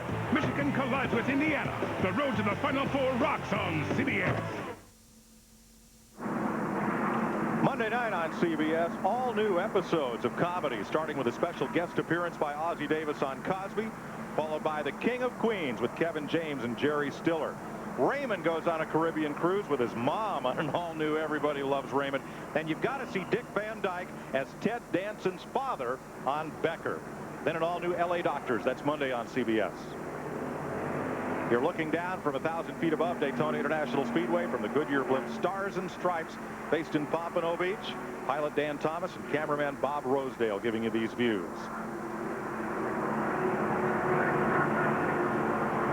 Let's show you what happened. Jimmy Spencer crashed in turn 2 to bring out the caution. And on pit road, a tire has rolled out. Looks like it might have come off of Joe Nemechek's car. You see all these cars going out, they dodge it, but Ernie Irvin cuts to the right, Mark Martin has to cut square to the right. You want to know how good Mark Martin is? That would have been a big crash if he hadn't reacted, jerked that car onto the grass and around that Ernie Irvin car as he was going off pit road. What a heads-up run. Watch him right here. He turns it hard right out into the grass, and that could have been about a 3-car pile up there. Looks like Ernie might have hit the tire just a little bit. Probably no damage done from that. If you're Mark Martin steaming down pit road, here's what you've got to do. Slide through the grass, kick it left, and get going again. See, Kenny Irwin pulls out. That tire's already out there. He just ducks inside it. Doesn't appear to be any harm done. No aerodynamic damage to those cars. Bill Elliott has taken the lead. I think he only changed 2 tires, Mike. He was out of the pits very quickly, and so Elliott wanted to get those 5 bonus points for leading. Earlier in the race, he only changed 2 tires and was able to run pretty competitively, so he did it again. There you see where the leaders came out of pit road. Bill Stevens. Well, as you had surmised, Ned, it was Joe Nemechek's tire that Mark Martin cracked as he was leaving pit road. So Bill Elliott is the leader. There's a look at Joe Nemechek. He is on the lead lap in 22nd place. Rusty Wallace is second. Mike Skinner is third. Jeff Gordon fourth. Jeremy Mayfield, who was the leader coming into the pits, is the 5th place car. Dale Jarrett is 6th. Terry Labonte 7th. Chad Little, Kenny Irwin, and Michael Waltrip are the top 10. And we're ready to go racing. Ernie Irvin's 11th. Kenny Schrader, Mark Martin, Ward Burton, Robert Presley, the top 15.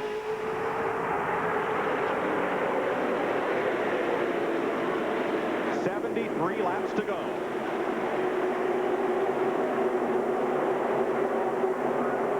Now here are some cars that feel this might be their best shot to get a lap back. With the car out there that only changed 2 tires, that being Bill Elliott leading the race. So they figure, well, maybe we'll be just a little bit faster with 4 tires, so they're going to make a run for it. There's Jeff Burton right here down on the inside, trying to make it 3 deep. He wants to catch Bill Elliott. This is the 11th Daytona 500 that Bill Elliott has led in 21 starts. Somebody better tell Bill Elliott. He's running pretty darn good. I was just watching the 2-car there, Rusty Wallace. He's led much of this race. He didn't gain much on Bill Elliott down the back straightaway. Kind of funny, Thursday in the qualifying race, no Ford led a lap. Look at this. No Chevrolet or Pontiac has been able to get to the front since early stages of this race. Okay, you see Rusty Wallace hung out to dry there on the outside. Well, Mike Skinner down on the inside as we see these cars go by. Skinner has a very fast race car. This is him right there in the blue and yellow, number 31. Gordon down on the inside. Rusty Wallace in the blue and white, number 2 Ford. Up on the outside, but Skinner's the one that wants to challenge Bill Elliott. Before today, Rusty Wallace has only led 11 laps in the Daytona 500 in all the times he's been here. And just today, he's climbed to 27th in the all-time leader rankings. Wow, look at this. Terry Labonte caught meat in the sandwich there as they come off the corner. He'll rectify that. He'll try to get back down on the inside if he possibly can. And it looks like he will behind his teammate, Jeff Gordon. Yeah, please don't say rectify. I snapped my neck around looking to see where the wreck was. Okay. Here's Earnhardt down on the bottom right side of your screen. He's trying to dash back up from the midst of that lead pack up to the front. Since the early going, he's had a tough day. You're exactly right. And track position means everything here. As the two teammates try to work together there. Mike Skinner on the outside as they go down the back straightaway side by side. Jeff Gordon leading that inside line. Off into turn 3, lapped car of Derek Cope, the 1990 winner. Just behind him, then Ricky Rudd. Here's Ralph. Mike, to make matters worse for Dale Earnhardt, he's had to switch over to his backup ignition box, so things are not all well with the number 3 car. You're riding with the number 3 car, Dale Earnhardt, as you see him right in front of him there. That's Michael Waltrip looking to the inside of Kenny Irwin as they head down into turn 1. Bill Stevens.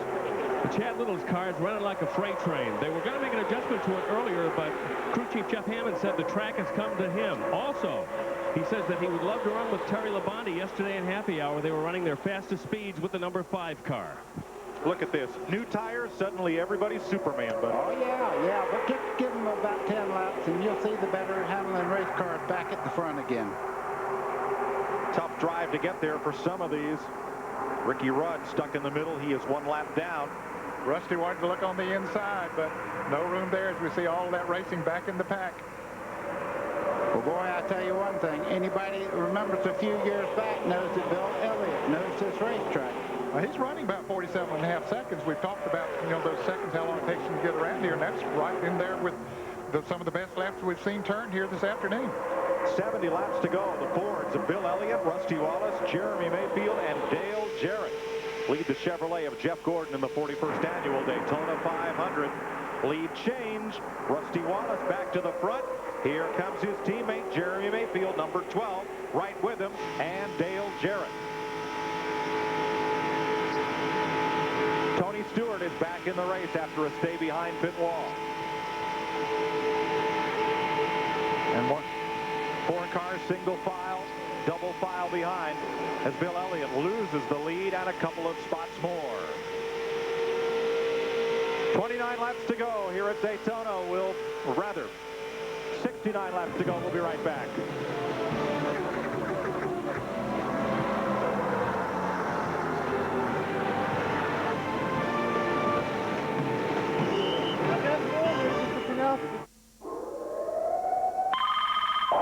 Through this intersection. What?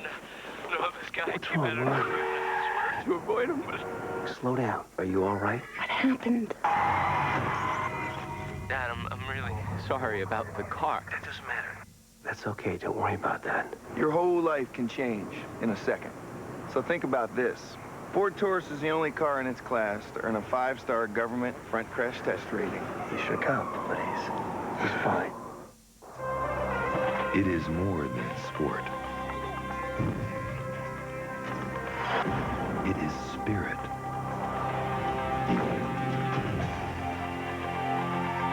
Ritual.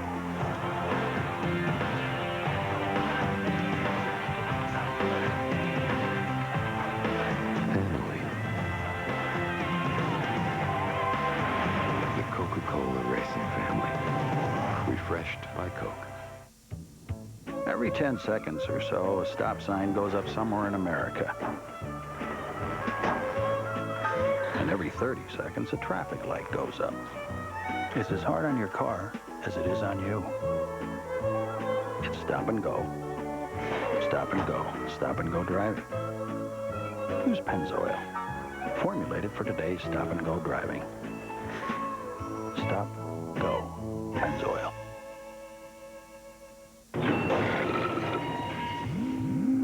Uh-oh.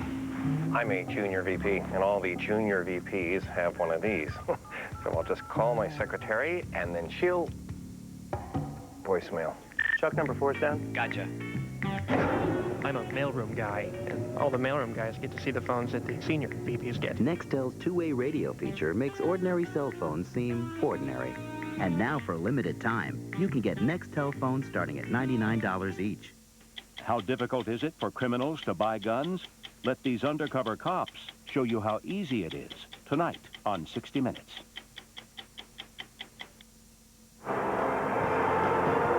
NASCAR racing continues next month on CBS from Texas Motor Speedway. The Coca-Cola 300 Busch Race March 27th and the Texas 500 Sunday, March 28th. And the first network telecast of a NASCAR race in prime time, the Pepsi 400 Saturday night, July 3rd. Trouble, turn 3. Car spinning up into the wall mid-pack. It's Dale Jarrett, one of them. Mark Martin is in it. Elliott Sadler, the rookie, and cars spin. See Terry Labonte. Steve Park is in there, 99. Jeff Burton, yeah. Joe Nemechek, 42.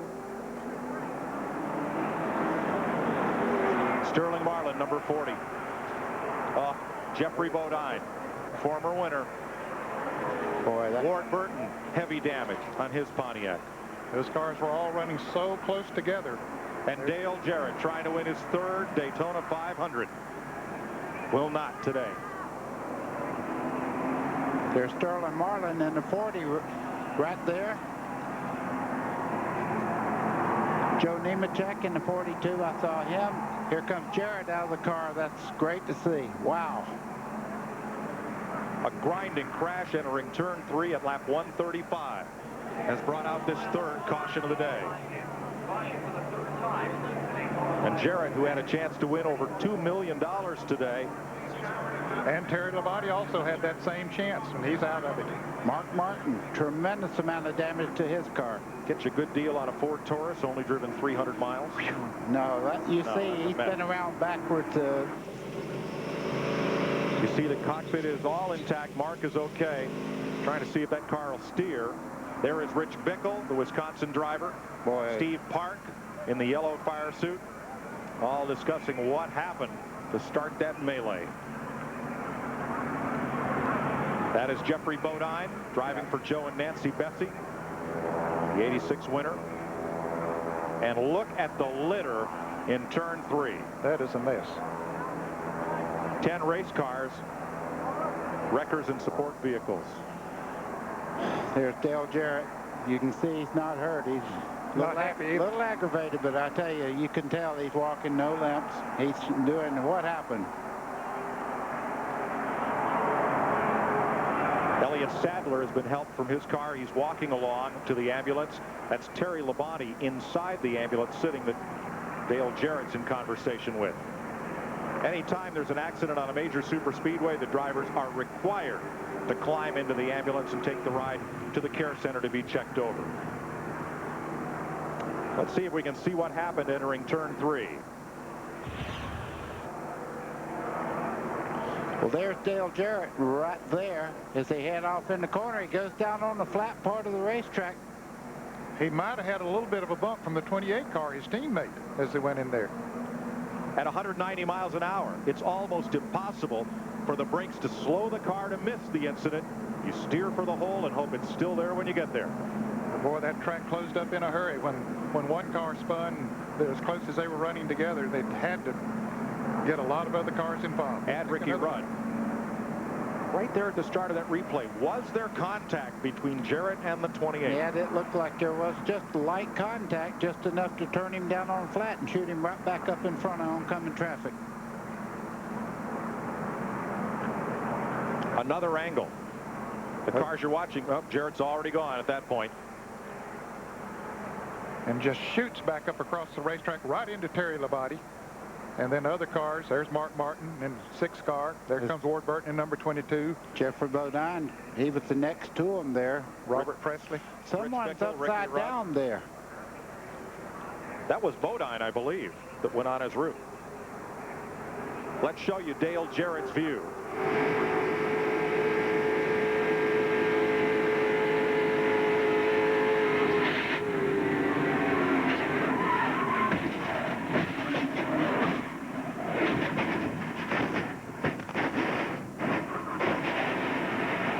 Showed you which car was upside down. Brother. From Mark Martin's roof cam.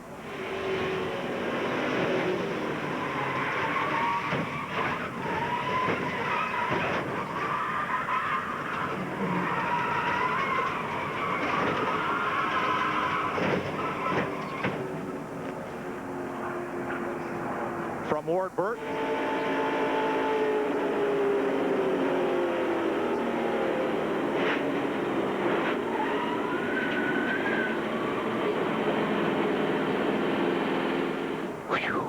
And from the Goodyear blimp. Well, this will tell the story right here. Okay, there's the 28 down on the inside of the 88 just a little bit as they start into that corner. And I believe they made a little bit of contact. And I think maybe what happened is Jeff Gordon had just gone by Jarrett going down the backstretch, and Kenny Irvin was going to follow Jeff Gordon into that turn. And Dale Jarrett didn't know he was there, and when he went into the corner, he go down a little bit. Let's watch it right here again. Here we go.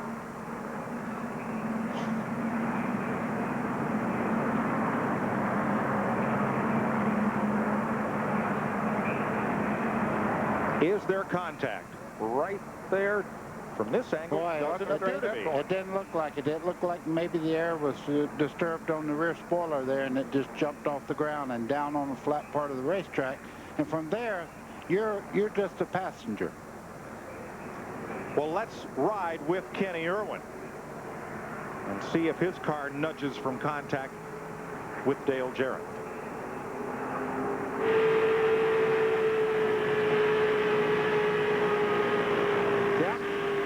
Yeah. Yes, sir. That looked like contact to me. Folks, if you could ride on a skateboard behind one of these cars at 190 miles an hour and just touch the bumper, you could spin it around. They're that close to the edge of control. Ralph? The key on this stop, Mike, is going to be the gas man, Bob Tracy, for Rusty Wallace. Maybe they can get enough fuel in to get them all the way. They're going to put on tires. They're not making any changes. They've left themselves plenty of room with Jeremy Mayfield. First one's in, first one's out. That's exactly what they were hoping for. Problems with Mayfield stopped a little bit slower. Dale Earnhardt does get away quicker than Mayfield. To Dick Berggren. The 31 car, Mike Skinner, took just 2 tires on the outside, and these guys are all high-fiving themselves. They have done a terrific pit stop. Less than 17 seconds for Mike Skinner's crew. And they're rewarded, Dick, by being the first team off pit road. Mike Skinner will have the lead in this race when we go back to green. 138 laps complete, 62 to go. Daytona 500 coverage continues after this message and a word from your local station. There's a lot of reasons why so many people who take care of their cars turn to AutoZone each week. The low prices on the replacement parts they really need, and the large selection of the things they simply want. But most of all, they come to AutoZone because of the helpful, friendly people who work there. The kind of folks who know their stuff and who'll go the extra mile to help you out. Because after all, taking pride in taking care of people is what AutoZone is all about. When you beat on people or they beat on you, that's what racing's all about. Boom. You feel it everywhere. Your shoulder, back, whenever you bump somebody. You want to be the one doing the bumping. You call them door dings, but most of the time they're tire marks. If it's on the left side of your car, it means somebody hammered on you all day long. When you run with the big boys, it shows. The Trade and Paint Series, capturing all the bumps, rubs, and scrapes of racing NASCAR like only Hot Wheels does. Limited edition for a limited time. And once you get into somebody, your heart just stops, and all of a sudden it goes again. I know just how you feel. Hot Wheels Racing. Feel it. Log on to CBSandGrammy.com and watch the Grammys live CBS this February.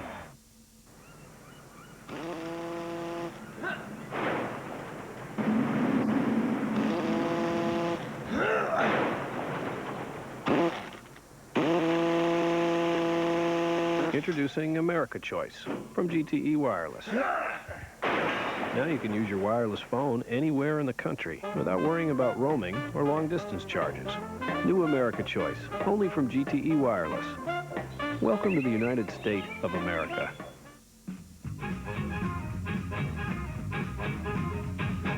Mama's in the icebox looking for a can of ale. Mama's in the icebox looking for a can of ale. Mama's in the backyard learning how to drive and well. Papa Toppin', swing away with it. Papa Toppin', swing away with it. Papa Toppin', swing away with it. Papa Toppin', swing away with it. Papa Toppin', swing away. Make the pit stop at S&S Tire, the tire store of race fans.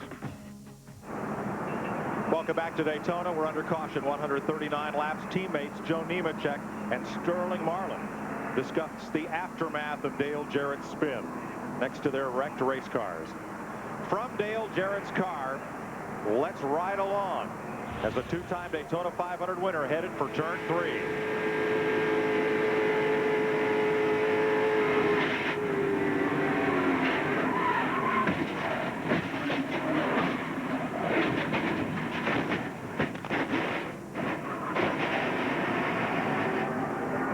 Wow. Whew.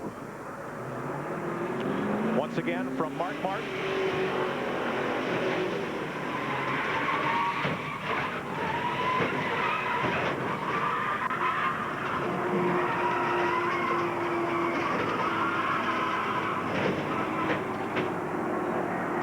And from Kenny Irwin's car.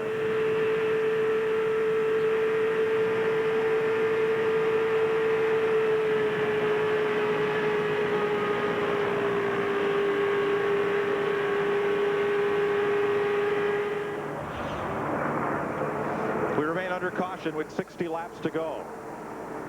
We'll come back and give you a rundown on the cars involved in the incident and whether or not they're able to get back into the Daytona 500 right after this.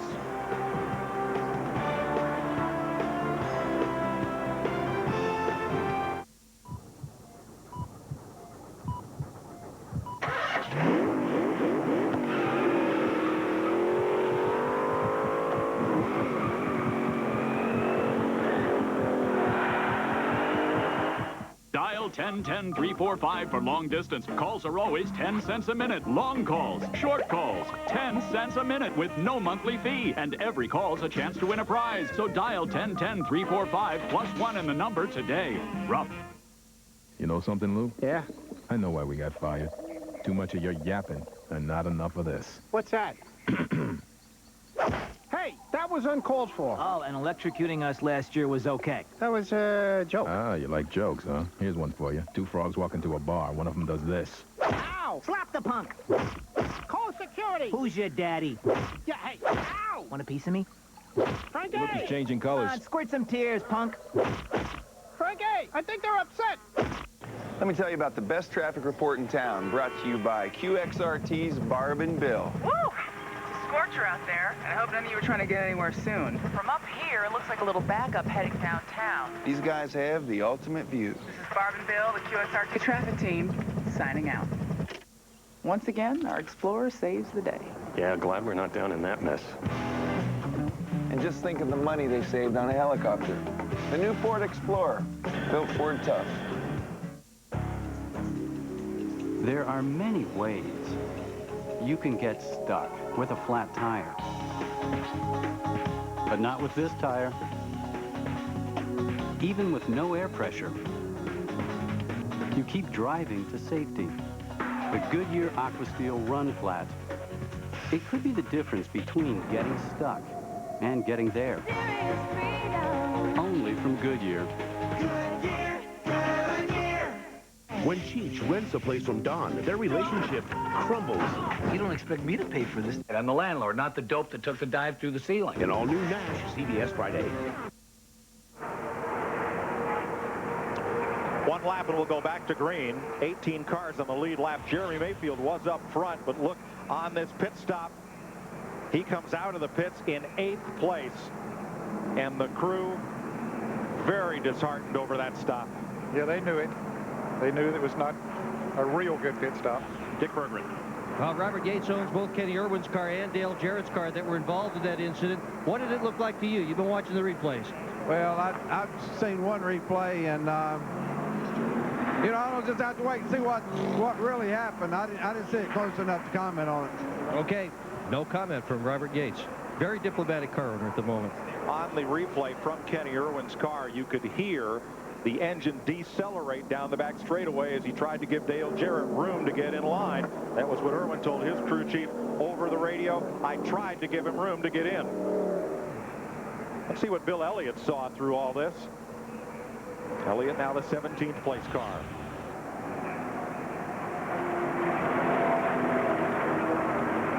Look to the left side of the screen right there.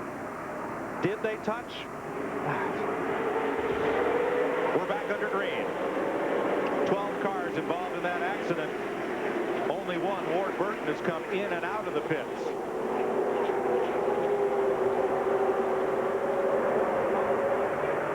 Cars on the lead lap, led by Mike Skinner in the Chevrolet. Rusty Wallace in second. Dale Earnhardt, Skinner's teammate, is in third place, trying to get up and draft with his Richard Childress stablemate.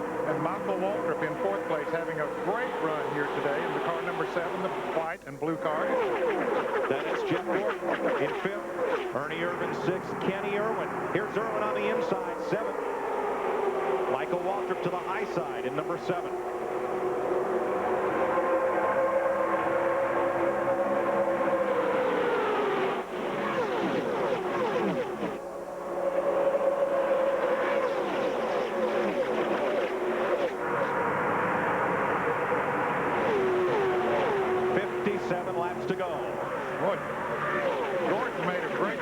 Inside Dale Earnhardt going into turn 1 and able to make that pass. I didn't know if he was going to make it or not. You know, I really believe right now that Jeff Gordon may have the fastest car on the Speedway, and Earnhardt knows that his car is not quite as quick. And like you get, once you move like that, you have to build momentum back up again, and you see how far back Dale Earnhardt has dropped. A while ago, Earnhardt restarted 16th and climbed his way quickly to 6th. Now, Dick Berggren, they had an ignition problem they diagnosed earlier, and then what happened to repair it, and what was the effect on Earnhardt's speed? Well, they just changed ignition boxes, which is something the driver can do right in the car. He flips a couple of switches, and he's onto a backup ignition system. And what happened is Earnhardt had lost 200 RPM. The engine had simply slowed down, and that, of course, slows the race car down as well, since they run wide open all the way around. He's had his problems today for sure. A bad pit stop, ignition problem, but don't count Dale Earnhardt out. This is Daytona after all. Some heavy racing back there in the pack. 3 wide. As we've seen it several times, that's Wally Dallenbach in the red car down on the inside, Ricky Rudd in the middle, Dave Marcus up there on the outside. That's Kevin LePage in the 16 there. He's right in the, these cars are painted so much alike, it looks like Ricky Rudd. You're right. 16 cars, Kevin LePage, who's having a good run here today. You know, Ned, both LePage and Dallenbach we haven't talked about much today, but that dark red number 25 of Dallenbach and that Dayglow machine, number 16 of LePage, are right up in this lead pack, 11th and 12th place. Yeah, Ricky Rudd, as I said, he's behind the wall. He's out of the race right now in his Ford. Drivers involved in that crash out of the race: Dale Jarrett, Jeffrey Bodine, Terry Labonte. Mark Martin's car still being worked on pit road. Joe Nemechek's out. Stephen Park, Sterling Marlin, Jeff Burton, Rich Bickle, Elliott Sadler, and repairs being made to Ricky Rudd's car. 12 cars in all involved at lap 135.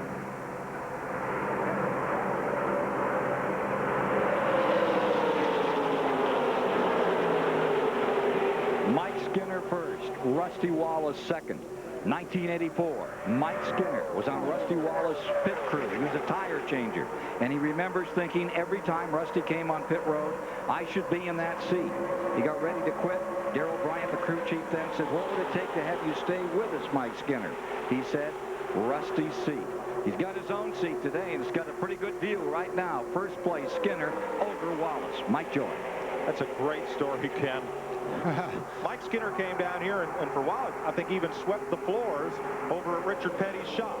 trying to make the move from California short tracks into Winston Cup racing. You know, when Skinner went with Childress to run the truck division, everybody said, I don't understand that. Richard Childress saw something in this guy that he thought he would be a winner, and he was a champion in that division, and that speaks highly of the truck races also, because right now he's leading the biggest race in all of Winston Cup. Richard Childress had once loaned Mike Skinner an engine for a race, kept an eye on him, and he said, I saw what I liked and never forgot that. Ralph Shaheen. Mike, this piece here in my hand is what is going to make the difference in this race here today. These are the jets. The one who gets right on the jet is the one who's going to get the best fuel mileage today. Remember, the weather changed dramatically here this morning, and you had to adjust these jets. These cars will average about 6 miles to the gallon. The right jet gets you the most fuel. That gets you to victory lane. I just talked to Kevin Hamlin, crew chief for Dale Earnhardt, Jeremy Mayfield's crew chief Paul Andrews, and Rusty Wallace's crew chief Robin Pemberton. Right now, they're all very much up in the air as to how much fuel they're going to have left as this race winds down. Mike, when they talk about jets, let's explain what that is. That's where the fuel goes down into the carburetor. The bigger the jet, the more fuel goes down through it. The smaller the jet, less fuel. The problem with leaning them out too much and making that jet too small, it'll burn a hole in the top of the piston. So it's highly a balance act to get these cars to get good mileage. 52 laps to go. Bill Stevens. With Sterling Marlin, took a pretty good lick. You okay? Yeah, I'm fine. The Coors Light shifting's not too good, but it looked like 28 popped 88, turned him around, and just he was right there on him, didn't know where to go, and we piled everybody up. But they did give us a little more plate or something. I mean, you just get all bunched up, it's nowhere to go, and it's more power. Two-time winner won't make it number 3 this year. That restrictor plate sits beneath the carburetor on top of the intake manifold. As we said earlier this week, it takes the volume of air the size of a grapefruit trying to float through that engine and restricts it down to 4 holes, each the size of a grape. The engine can't get enough air for the drivers to have enough power to pull out and pass. Dick Berggren. Mark Martin is getting ready to finally leave his pit area after an extended stay. This poor guy's got no luck here. He's dropped out of this race with a crash, engine failure, overheating. He's run out of gas. Last year was a ring and pinion, and here he goes again with another crash problem. Tough luck for Mark Martin today. He had a great car. NASCAR said at the drivers' meeting they'll have one chance to get broken, repaired cars back up to an acceptable speed on the racetrack. Then they would have to go to the garage. 50 laps to go at Daytona.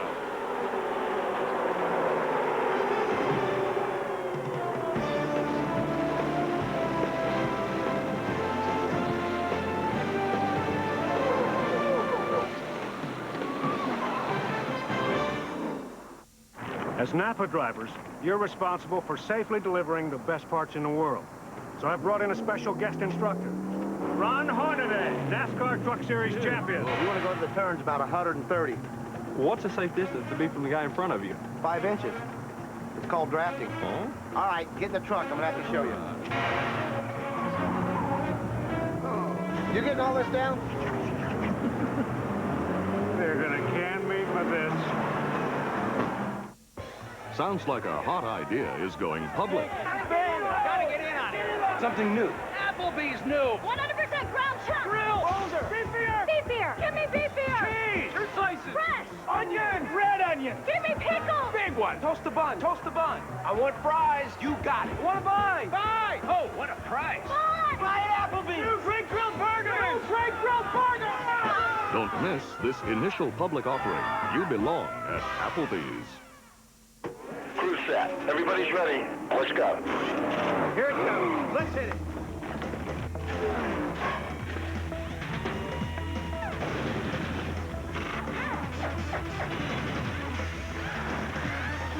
Rock your way to the fastest finish. You're good.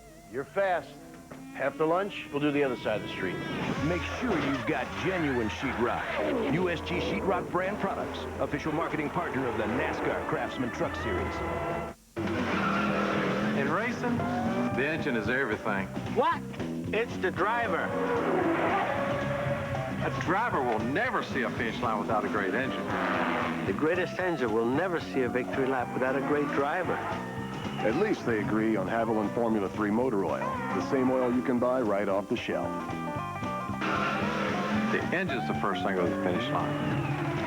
Not in Indy cars.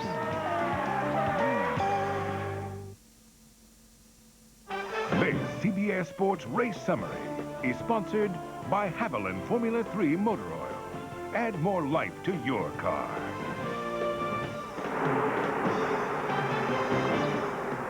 Three-quarters of the way through the 41st running of the Daytona 500, and 7 leaders, 12 lead changes in all. The average speed now dropped to just over 160 miles an hour. We've had 3 caution flags, and 12 cars are now out of the race, and including on that last incident, Burton, Park, Terry Labonte will not return today. Mike Joy. Thanks, Greg. There is still quite a battle for the lead in this race. 20 cars are still running on the lead lap, and another 16 cars are running laps down. Lead change. Rusty Wallace now at the front with Dale Earnhardt. Here's how he overhauled Mike Skinner. Looks to the inside, going down into turn 3. Has help from Earnhardt as they motor by. Teammates don't mean much right now. They're trying to make moves here. Here comes Gordon. And that's how they run right now. Now Kenny Irwin is the driver up on the high side in the Ford. And Kenny Irwin in a lot of trouble right now. He's hung out there by himself. As you can see, the faster line on the bottom. Here comes Skinner by him. He'll be about 5 or 6 cars get by him before he can get back in line. Rusty Wallace back to the front. He's led more laps in this Daytona 500 than in all the 16 he's run before. Dale Jarrett, 2-time winner of this race, in the garage with Bill Stevens. Dale Jarrett, obviously an unhappy way to end the day. Not what we had planned for sure, but had a good race car. It's just unfortunate, you know, but get cars bunched up like that, and things are going to happen. You know, I had to check up a little bit over in 2, and the guys went to the inside of me, and I just tried to hold my line, but it got tapped a little bit getting into 3, and you know, a lot of things are going to happen when that starts. You know that the 28 was right up on you at that point. I wasn't sure who was there. You know, I knew that there were cars there, and I just tried to give them room. You know, do you get down there, everybody's got to get back in line, and you run in on the apron. But, you know, things are going to happen, and, you know, it's just the way it goes some days. That's a very gracious Dale Jarrett. He's learned a lot from his mom and dad. You don't think okay. I thought you were going to say mom and leave dad off. Nope. No, I'm proud of him, the way that he handles things. Has to be very disappointed because, you know, like many of these drivers came here with thoughts of winning the Daytona 500. But there's a lot of guys here going at it still. And now Dale Earnhardt threw the block on Jeff Gordon right there. He wants to stay right behind Rusty Wallace. Yeah, you got it. A Ford against 3 Chevrolets right now, and you can see Jeff Gordon getting the rumble on the inside there. Here comes Gordon down to the inside into the tri-oval. He takes second from Earnhardt.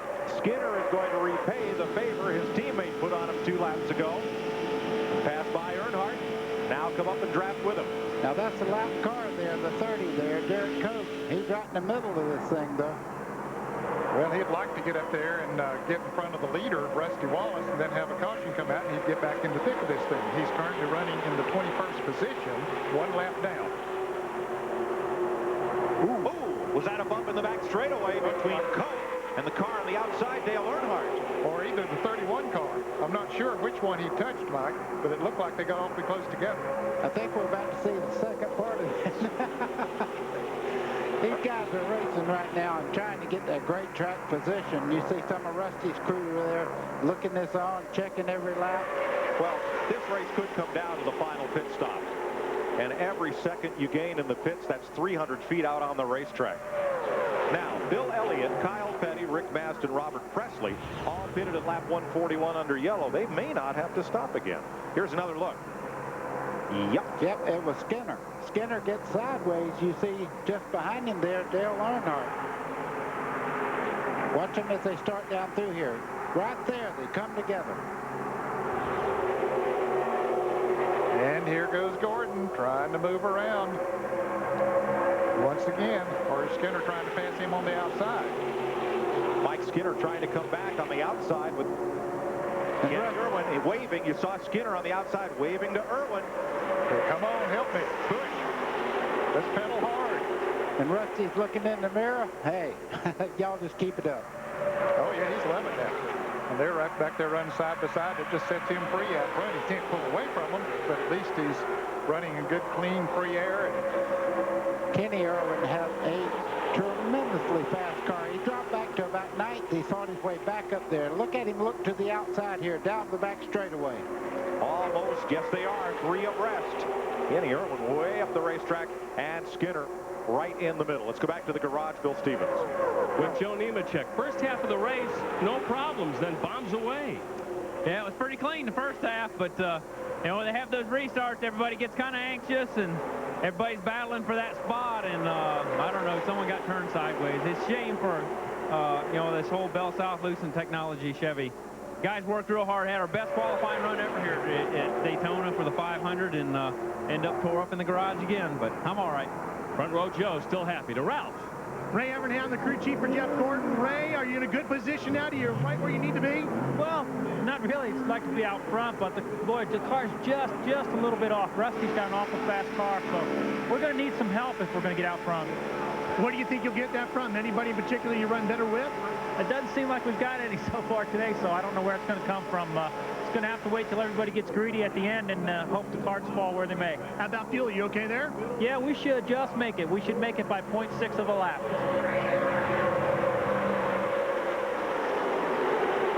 Three wide racing continues here in the Daytona 500. Winding down, 39 laps to go. Rusty Wallace trying to win his first 500. Continues to lead. 1997 race champion Jeff Gordon. Beer is the best it can be at the brewery, fresh and at its peak of taste. Light, heat, and age are all enemies of beer that work against its taste from the moment it leaves the brewery. Budweiser's 12 local breweries ensure that your Budweiser is fresh and has not been subject to long trips. So you might say your Budweiser has less miles on it, and that means it'll taste like it does straight from its source. Hey, let's talk New York. Let's talk pizza. Let's talk big. Like the new Big New Yorker from Pizza Hut. It's so big it's got 3 zip codes. You need a road map to find your way across it. It's so big on the other side, it's almost Cleveland. It's a genuine street corner, 16-inch New York style pizza with 8 big floppy foldable slices dripping with cheese and tomato sauce that's really, really good. At a price that's very un-New York, $9.99. $9.99. You can't even get a taxi for that price. The Big New Yorker pizza from Pizza Hut. The best pizzas under one roof.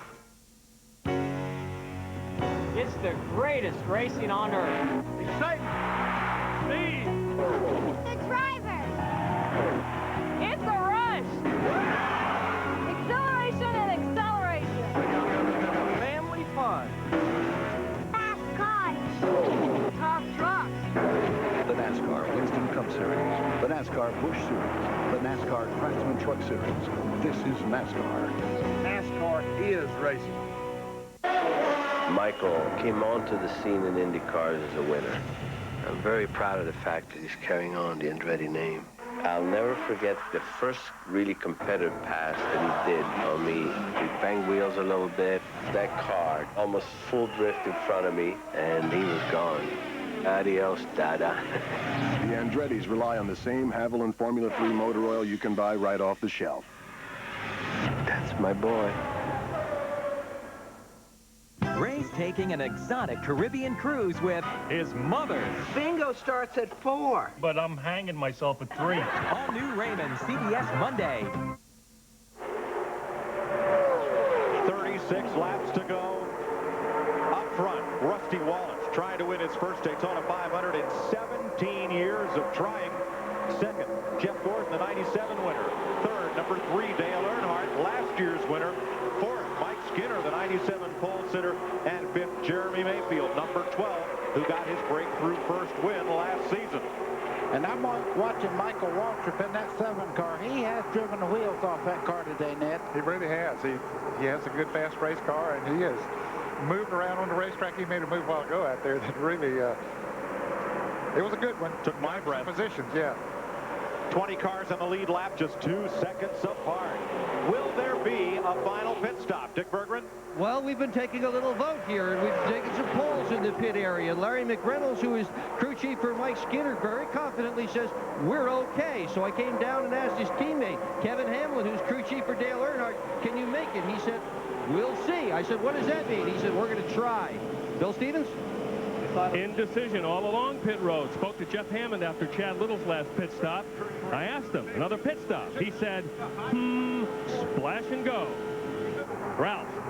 I've spoken to crew chief Robin Pemberton of our lead car, Rusty Wallace. He says we're going for it. They can make it with not much left, but they can make it. And I've spoken to Ray Evernham, crew chief of the second place car, now dropping back to third and fourth.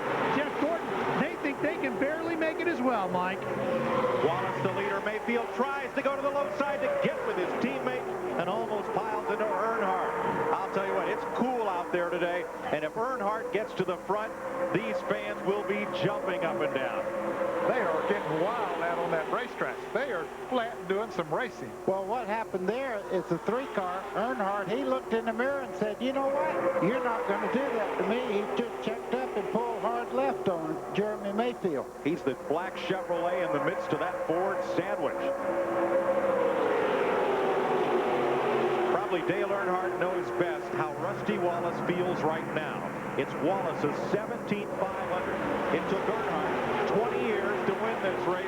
Rusty's still trying. Rusty Wallace in the lead. Earnhardt right behind. Classic 42nd Annual Daytona 500. Rusty Wallace has said, bravery is not what wins races. A smart race car driver wins races. You've got to be aggressive, but you can't be aggressive and stupid at the same time. So far, that latter category has not been in that Rusty Wallace vocabulary. He has been a smart race driver all afternoon. Let's see if it can stand up. Ken, I just can't reiterate enough how calm and loose he was in the drivers' meeting, and he said, I've got a great car today, and he's proved it all day long. You know, I worked with him a couple of years ago on a test program, and the first thing I told him about Daytona, I said, you have to learn to love this place. As long as you feel badly about this place, you'll never win it. And he told me the other day, he said, you know what? It's Valentine's Day. Fell in love, huh? Gordon down on the inside. He's having a tough time getting back up there. And crew watching on here. I wonder if, Ned, it's because that car sat on the pole here. It is so good. Ooh! Wally Dallenbach, the red 25, made contact with Mike Skinner. And all that'll do is make Skinner mad. He's looking to the outside right now. But that's not the place to go. He can get in the middle. He wants to get on the inside. It doesn't look like a little nudge right back there. Gave Wally a little wake up there. Hey, that was me you hit. I didn't like it. Here he goes to the bottom again. And Dallenbach comes down to hold the low line. If you're going to do it in a straight line. Don't do it going in a corner. Speed, 188 miles an hour on our Circuit City onboard telemetry with Mike Skinner. 190 right down the back straightaway there. It's only 50 foot wide. You can imagine why these guys get caught up so much. The racetrack is only 50 feet wide. You turn 2 cars sideways, you pretty much covered the racetrack. Jeff Gordon has fallen back to 7th place. I say, is it because everybody knows that car is so fast, nobody wants to help him to the front? Well, I think what you're seeing right now, you're seeing people just go up there and give him a little try. It isn't the last 10 laps yet. No. It's 30 laps to go. He's got his teammate Dallenbach right on his back bumper now. And Skinner's been shoved back there as well. Yes. And all of them have fast race cars. Rusty Wallace is the leader. Dale Earnhardt's number 3 is second. Wallace's teammate, 29-year-old Jeremy Mayfield from Kentucky, is third. Number 12, Michael Waltrip, is fourth. And Ernie Irvin has climbed to 5th. We'll be back to Daytona after this.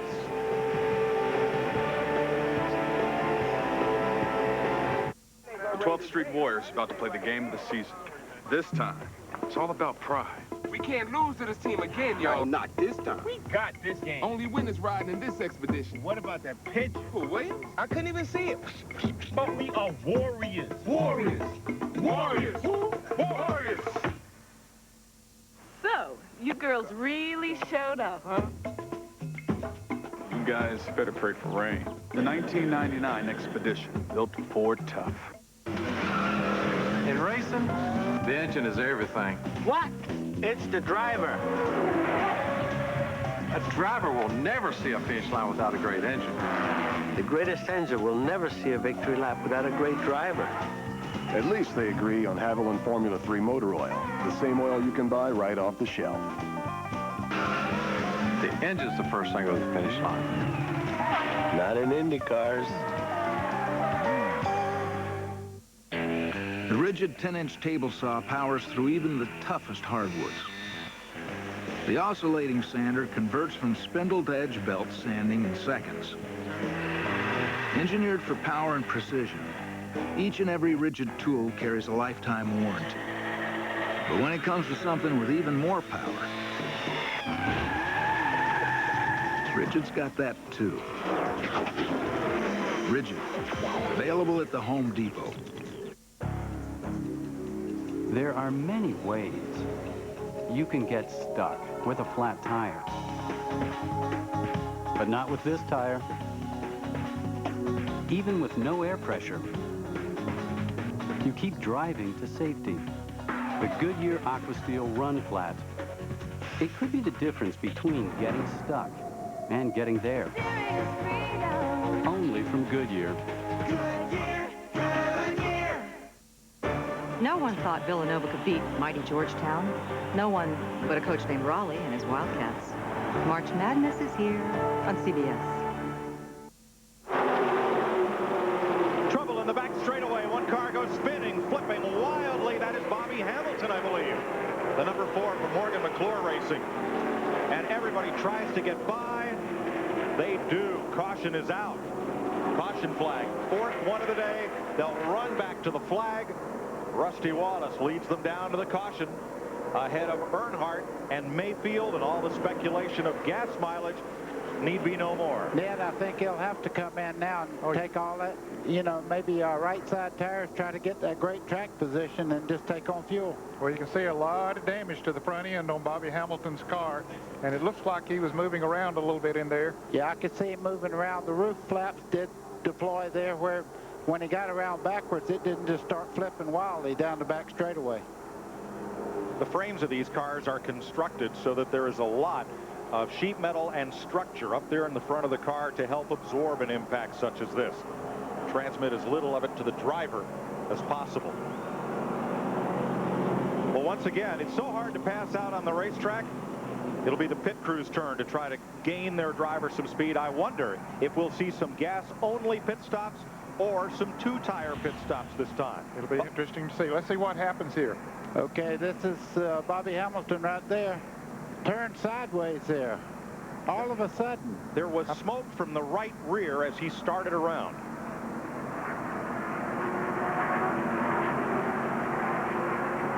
The other car's getting by as he spins. And he's climbed out of his car, Ned. Good. Bobby is okay. Phew. That was close for 75 Ted Musgrave there. Yes, it was. Take a look again here. Oh, he just come out there. He was going to the inside, and as he turned back, the back end come right around on the car. He pulled out of traffic and went way over to the left, and then it just, when he turned back, it just got away. Whether he had a problem with the tire or not, I don't know. Well, Rusty Wallace is not making a pit stop. As we Neither did Jeremy Mayfield. We watched this accident again back here on the backstretch that brought out this caution. And there goes Bobby Hamilton. Dick Berger in Earnhardt's pit. Earnhardt is going to make a pit stop. It's going to be a 2-tire change most likely, although they do have tires for the left side. Going to throw the fuel in the car. 4 tires for Dale Earnhardt. He asked just before this happened, he said, are we going to pit? And they just sort of gave him a little pause. They said, yeah, I think so. Earnhardt gone in 19.42 with 4 tires and fuel. He'll go all the way from here. Kenny Schrader leads the chase off pit road, followed by Ernie Irvin. But I want to find out from the Penske Crenifus team what happened with Rusty Wallace and Jeremy Mayfield and why they did not stop. Ralph Sheen? Well, I'm here with Robin Pemberton. Hey, Sneaky, how come you stayed out? Well, you're just as likely to make a mistake, Pitt, and I mean the tire's been real consistent and all.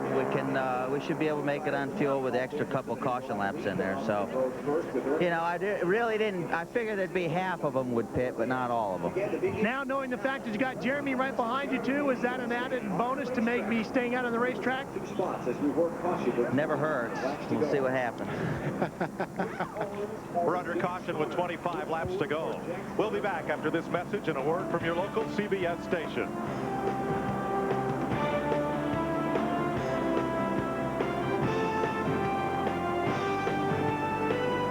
You know, Joe's the kind of guy whose hands are always dirty, no matter how deep the scrub. You see, his hands are his livelihood. Rarely ever see any time off. His hands are strong, steady and sure. The kind of hands that could only grip the wheel of a truck. Of course, that truck is a Ford F-Series with a more powerful Triton engine and 50 years of toughness. You might say it fits Joe's hands like a glove. Not that he'd ever wear any. Ford F-Series, built Ford tough. Stay. Welcome home. If you've recently bought a Camry or Accord, you may not want to hear what you could have gotten for a lot less. You could have gotten air conditioning, four-wheel anti-lock brakes, and an automatic transmission, standard. That could have saved you thousands. You could have gotten more power. You could have gotten more safety features. You should have gotten a Chevy Malibu, priced from just $16,485. And the lower the price, the lower the payments. Malibu, it's the car you knew America could build.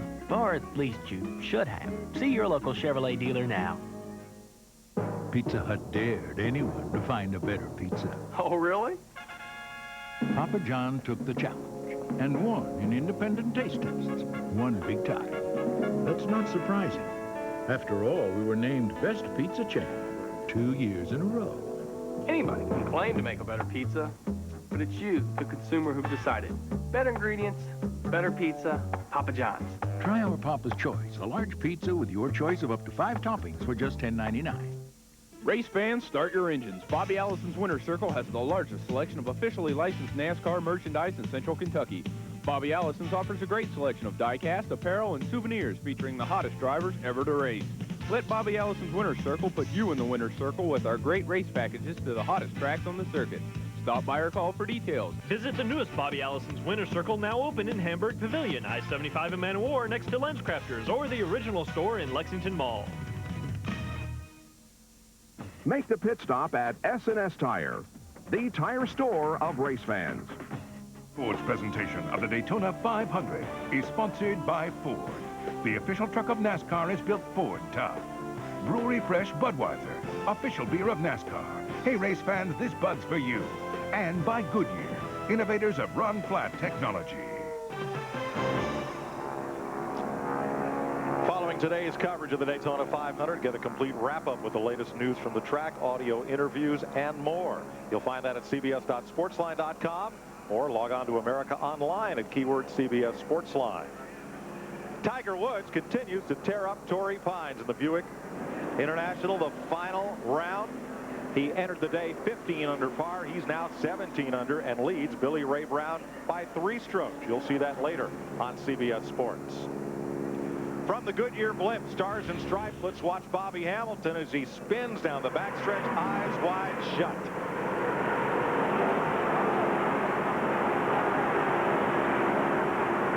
Still, it's hard to tell, buddy. It looked like, basically what you said, he ran way down to the inside and all of a sudden just cut back across the race. Right.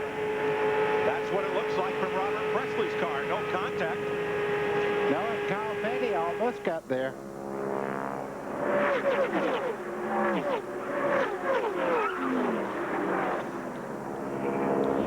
Now, whether he blew that tire or not, there was a lot of debris coming off the right rear corner there as he come by the camera. And his right rear tire was flat. Let's go to Dick Berggren. Well, Paul Andrews left his guy out there. They didn't put any tires on it. They thought they could make it with the yellow flag, but Paul Earnhardt's got fresh tires. He's only an 8th. How about that, kid? You stay out there. Well, we can stay out there. You know, the grass been staying fast. The car's been good throughout the run. We're pretty confident on this. You know, we could get dusted, but we'll see. Well, Earnhardt on fresh tires, the rest of them on old tires. We'll see how that works out, Mike. Thanks, Dick. There is Dale Earnhardt, who came out of the pits in 8th place. Our thanks to the pilots and crew of the Goodyear Blimp Stars and Stripes for these aerial views of 200,000 people on hand here at Daytona International Speedway. In 1926, Goodyear began its commercial blimp operation with the blimp Pilgrim. Ralph Shaheen. Mike, deals are already being done here as well as to who you're going to draft with as you try to work your way to the front.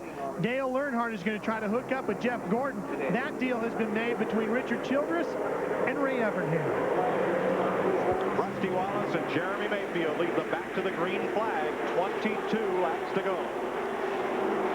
I was at a friend's house last night, and he wanted to know what kind of deals. Is it money exchanged or what? I said, no, it's not that. What you try to do is get somebody to work with you in the draft. Wallace got a great restart. Look at Mayfield. Ned, he didn't. He's 3 car lengths back. Yeah, he needs to be up there close for the drafting to really be effective, but he should catch him going into turn 3. 3 abreast, back straightaway. Now, Kenny Schrader came out of the pits first among the drivers who stopped. He took on 2 tires in Andy Petrie's Chevrolet, but now Schrader's green car climbs the racetrack. That's the one thing he didn't want to do is run side by side with Ernie Irvin as they come off the corner side by side. That lets the 2 cars up front kind of rocket away from them. Yeah, that's the best thing that could happen to Rusty Wallace and Jeremy Mayfield, and the worst thing that can happen to Ernie Irvin. Now they're going to go 3 wide going into the corner. Look at Earnhardt right down to the bottom on Ernie Irvin. The man in black puts it to the bottom of the racetrack. Now remember, he has the 4 fresh tires. Earnhardt does have. I think that was a smart move. Bill Stevens. They are very happy down here in Kenny Schrader's pit. As you pointed out, that last pit stop was phenomenal. They put 2 tires on the car, and everything went flawlessly. And that could be a factor as we get closer to the checkered flag. Ralph. One of the keys for Dale Earnhardt is going to be that green and yellow number 97 right behind him of Chad Little. And talking to his crew chief, Jeff Hammond, this morning in the garage, he said our car runs much better as it helps push somebody to the front. It's not a good lead car. It's a good following car. He said, I can take anybody to the front, and then once we get there, we might have 1 shot at taking the lead ourselves. He's going to help push Earnhardt right to the front. On this restart, Earnhardt went from 8th to 3rd in 1 lap. It's dangerous to guess what these guys are going to do. You see right there, Ernie Irvin under Chad Little. Right now, it's a 3-car shootout because these guys are running side by side. Chad pulled up. Ooh, and they get together coming down the backstretch. Chad pulled out to make a pass on the outside of Dale Earnhardt, but it cost him. Jeff Gordon must be running 200 miles an hour down that back straightaway as he closes in on the back bumper there for Ernie Irvin. You're riding with Gordon in number 24. The defending Winston Cup champ takes it 3 wide off turn 4, and they put Ernie Irvin in the middle. Mike Skinner comes with Jeff Gordon. And Irvin goes backwards. Look at Earnhardt slice across the track in front of Chad. He had to do that. Chad Little is flying right now in the green car. The best run out there for the Roush Racing team. If they expect to win, it looks like Chad Little's got to do it. Earnhardt got a run. And here he goes to the outside. For what? Yeah, nobody to help him, so he has to fall back in line. Rusty Wallace has his teammate Jeremy Mayfield in tow. And we saw last year the 3rd and 4th place car couldn't make a run on the leader without the 2nd place car's help. You're watching from Dale Earnhardt, back at Chad Little. And Jeff Gordon has pulled right up on the back bumper of Chad Little. And Chad Little's been moving to the outside, to the inside. I got a feeling if he made a move right now on Earnhardt, that he'd have some help to get by. 18 laps to go. Dale Earnhardt has not led this race today.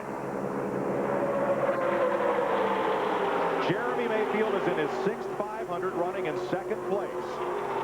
In his 6th 500, Fred Lorenzen won. In his 6th 500, Cale Yarborough won. Davey Allison won his 6th try at the 500. Coincidence? Maybe not. Ralph Shaheen. Mike, remember once again that the Roush Racing program had been horrible in restrictor plate races.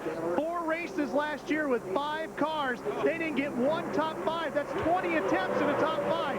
Right now, Chad Little running in 4th for Roush Racing, and they've already won the Bud Shootout last week with Mark Martin. It looks like they've really turned this restrictor plate program around. Running in 6th spot right now, Mike Skinner, the teammate for Dale Earnhardt, is really on the move. He's moved up into the front group. Skinner just can't get up there to help teammate Earnhardt, who is sandwiched amongst the boards. 17 laps to go.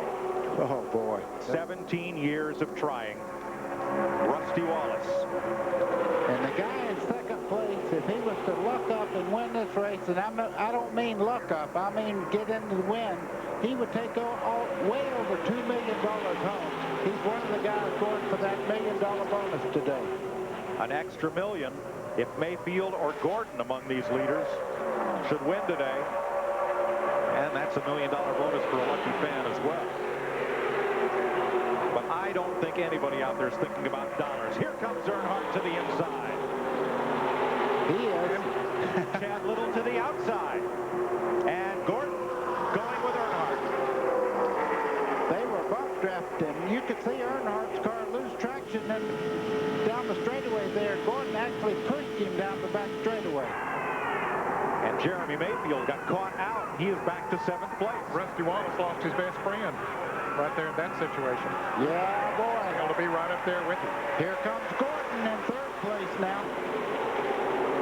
The 97 winner and defending Winston Cup champ. Youngest driver ever to win the Daytona 500. Jeff Gordon in 3rd, in sight of the lead. Yeah, he's not through here today.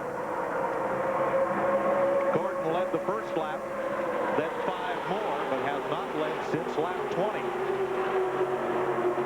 Earnhardt has not led today in that number 3. Back behind the first 3 cars, there's a war going on back there, side by side. These guys are trying to get themselves in great position for the 500 win.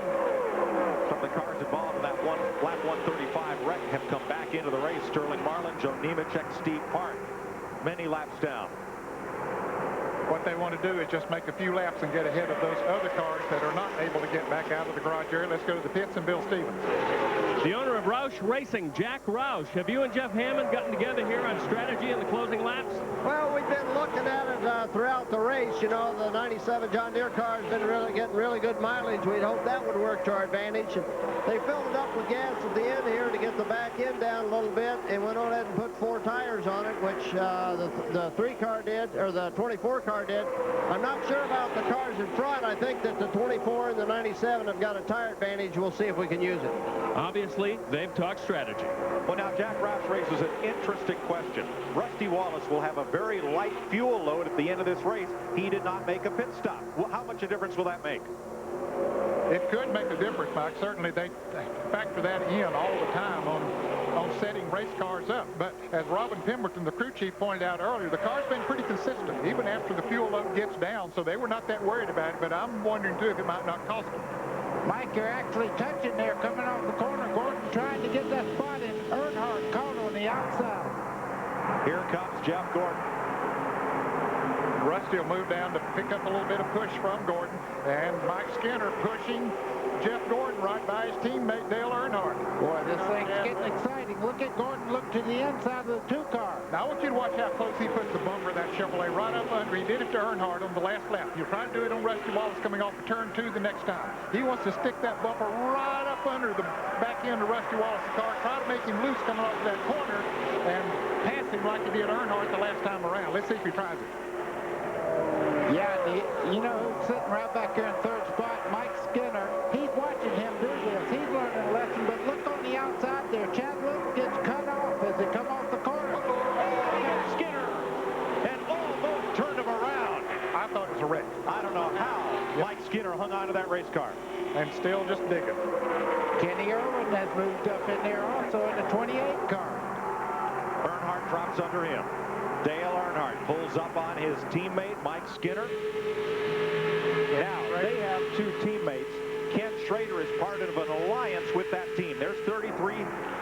Kenny Schrader, Andy Petrie Racing, Dale Earnhardt Racing, and Richard Childress Racing. Look at this mess. Yeah, and a slow. Oh, man.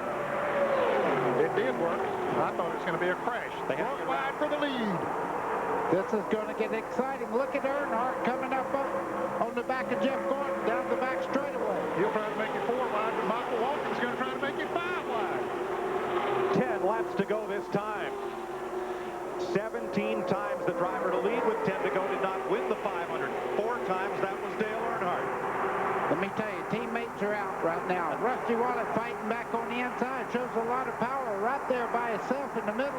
front line here. Chevy inside, Ford in the middle, Chevy outside. Little paint traded. Wallace, Skinner in against Gordon. And look at Earnhardt, the number 3, trying to push Jeff Gordon to the lead. Earnhardt looked to the inside just for a second there as they head down into turn 1. And they got Rusty in the middle there, and look at him go backwards. Can you hold your breath for 10 laps? Boy, this is exciting. It don't get any better than this. And I'm going to tell you, if it comes to just plain nerve, don't count out that Waltrip kid there. Michael Waltrip can drive the wheels off his car and has all day long. Michael Waltrip has not won a Winston Cup point race. Kenny Irwin and Chad Little, 28.97. Those Fords way up high. They're chasing Schrader. Now you got 5 Chevrolets out front. Boy, how things change. Yeah, for a long time it was Fords out front.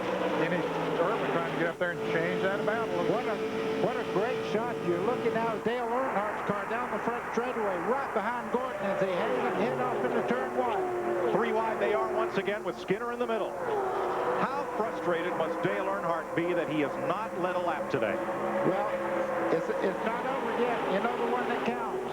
If you don't lead but 40 feet, you want to lead to the checkered flag.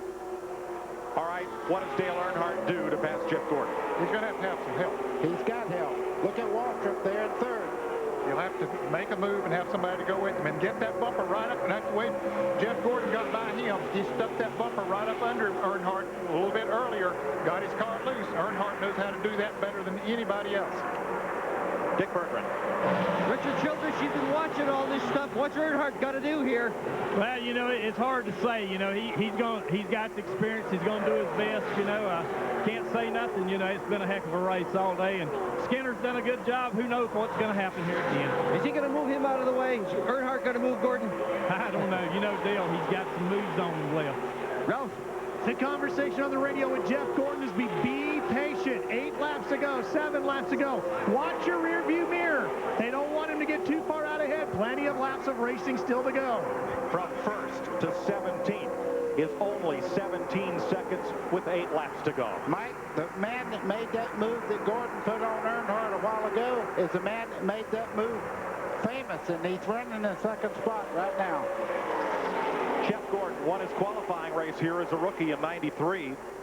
Finished 5th that year in the 500, 4th the next year. Wasn't a contender again until '97 when he won it. I think it's 1.7 seconds. Yes, thank you, Dad. 17th place. Wow. They are so close. When they're running that close, you can miss a decimal point. I promise you. True. You know, we got a new ball game here. Look at these guys in that 2nd group. They've caught those lead cars now. We have about a 10, 12 car battle here for the lead. And any one of them could win it. As you've seen, a driver running in the lead 1 lap could be back to 8th place the next. 6 laps to go when they come back. And report of trouble on the 12 car of Jeremy Mayfield. He has dropped off the lead pack and comes to pit road. His chance at that extra $1 million bonus is gone. Is he out of fuel? He didn't pit. If he is, Rusty won't be very far behind him, I'm afraid. 4 tires for Mayfield, Dick. And the answer is they did gamble on tires, Mike, and they've got one that's going down. Mayfield, flat tire, this late in the Daytona 500. Richard Petty, who won this race 7 times, said it best. The best you can do on any given day is put yourself in a position to win, and then circumstances will dictate the outcome. You know, I was just talking about Rusty Wallace did not take on tires. He's all the way back to 10th place now. Yeah, I think if Mayfield goes out of the pits, I really think that was a mistake, them not stopping during that caution. Now we've got a 6-car breakaway from the pack. Jeff Gordon Chevrolet, Dale Earnhardt Chevy. Michael Waltrip driving for a new team in a Chevrolet. Kenny Irwin, last year's Rookie of the Year, in a Ford. Ken Schrader, 3rd fastest qualifier in a Chevy. And truck champ Mike Skinner, the '97 pole sitter, in a Chevrolet. 2 guys that have dominated the 90s are 1st and 2nd. Right behind them, guys that's never won a race here. This thing's going to get wild. Earnhardt had a try on Jeff Gordon. He is keeping the pressure on. Earnhardt last year led the closing laps. Nobody could get by him. So he knows how to win it from in front. Does he know how to win it from behind? He still has to have help, and he can get it from that 7-car Michael Waltrip. Friday in the International Race of Champions, Earnhardt bided his time, and on the last turn of the last lap, after everyone had written him off being 2 car lengths back, he made a run and won it. I'm going to give you something else to think about. If they start running side by side, Kenny Schrader's not out of this as he's trying to make a move on Kenny Irwin now. In Dale Earnhardt's pit. Saying a prayer. Jeff Gordon's car owner, Rick Hendrick, here earlier in the week. Back home in Charlotte, watching it on TV. 3 abreast Kevin LePage in between Marcus and Wallace and Jerry Nadeau. Battle going on back there for 7th. Here's Kenny Irwin trying to make a move on Michael Waltrip here at the start-finish line. And coming with him is Mike Skinner. Yesterday, old age and treachery, Randy LaJoie overcame youth and enthusiasm. Casey Atwood and Adam Petty. What about today? That 28 car's got a run coming off of this turn. Is it enough of a run to make a move on Dale Earnhardt? Gordon's crew chief Ray Abernham watching. Kevin Hamlin, Earnhardt's crew chief. All they can do is watch the monitor and watch their car come by the front stretch. Earnhardt just loosened up Jeff Gordon there. Yes, he did. He went in there and moved the car around in the slipstream behind him there. You could see Gordon really fighting the car, getting down into turn 3.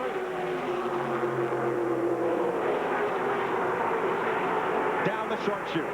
Start-finish line. Now there are 4. It's down to 4 people. Michael Waltrip has dropped off the pace a little bit.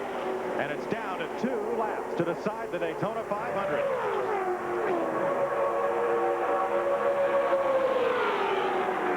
Ralph Shaheen. Mike, they have just radioed to Jeff. Protect the bottom is the word from Ray Evernham. He keeps telling him who's behind him, the 3, the 28, 31. Protect the bottom. Irwin to the bottom. Skinner with him. Earnhardt holds the bottom. 7 Daytona 500s have been decided by a last lap pass. Will this be the 8th? Earnhardt right on his back bumper as they come off turn 4. He started to put a move on him. White flag. 2.5 miles to history. Jeff Gordon trying to win his second. Dale Earnhardt trying to win his second. Buddy, where will Earnhardt make the move? Boy, I don't know. Gordon looks awful strong as they come off turn 2 over there down the back straightaway. Kenny Irwin looks to the outside. Right here's where he has to make the move. And he wasn't able to get that run up under Jeff Gordon like he wanted to. But that's what we said Friday. He was this far behind in the International Race of Champions. He looks inside. He goes outside. He looks inside again. Okay, right now he's got to pull right down on that back bumper and try to get him loose coming off turn 4. He does not have the muscle at this point. But he may have some momentum. Here comes Earnhardt. He's all the way to the bottom. Almost in the grass. He slides up the racetrack and Jeff Gordon will win it for the 2nd time. Wow. What a race. Oh, he gave him a little shot after there. Now that was a low down. It is Valentine's Day, isn't it? Yes, it is. Ralph Shaheen. Congratulations, Ray Evernham. You did it again. You told him to protect the bottom. That's exactly what he did. Is that where you were afraid he was going to come? Yeah, well, Dale's pretty strong up off the bottom, and, you know, Jeff did a great job driving the car. Car wasn't the quickest car all day, but he did a great job driving it. I want to thank God first for giving us the opportunity to do this, and DuPont and Quaker State Pepsi, everybody that supports us. And I want to say hi to Rick again. I'm sorry he couldn't be here, but God, what a great day. This team has been so awesome. Is this the beginning of another dynasty-type march to another championship? I don't know about that, Ralph. We're just we're going to take it one race at a time and have a good time. It's just, man, what an awesome feeling to win the Daytona 500. You know you got to give up that race car now. We'll build another one. Ray Evernham has done it again. He's won the Daytona 500 as a crew chief. And for the 5th time, this man, Dale Earnhardt, finishes 2nd in the Great American Race. You saw that big crowd shot. One of those fans has won $1 million. Jeff Gordon gets the $1 million no bull bonus, and so does the lucky fan who was paired with him. Case Gordon was the driver who went to victory lane. They will repeat that promotion 4 more times this season.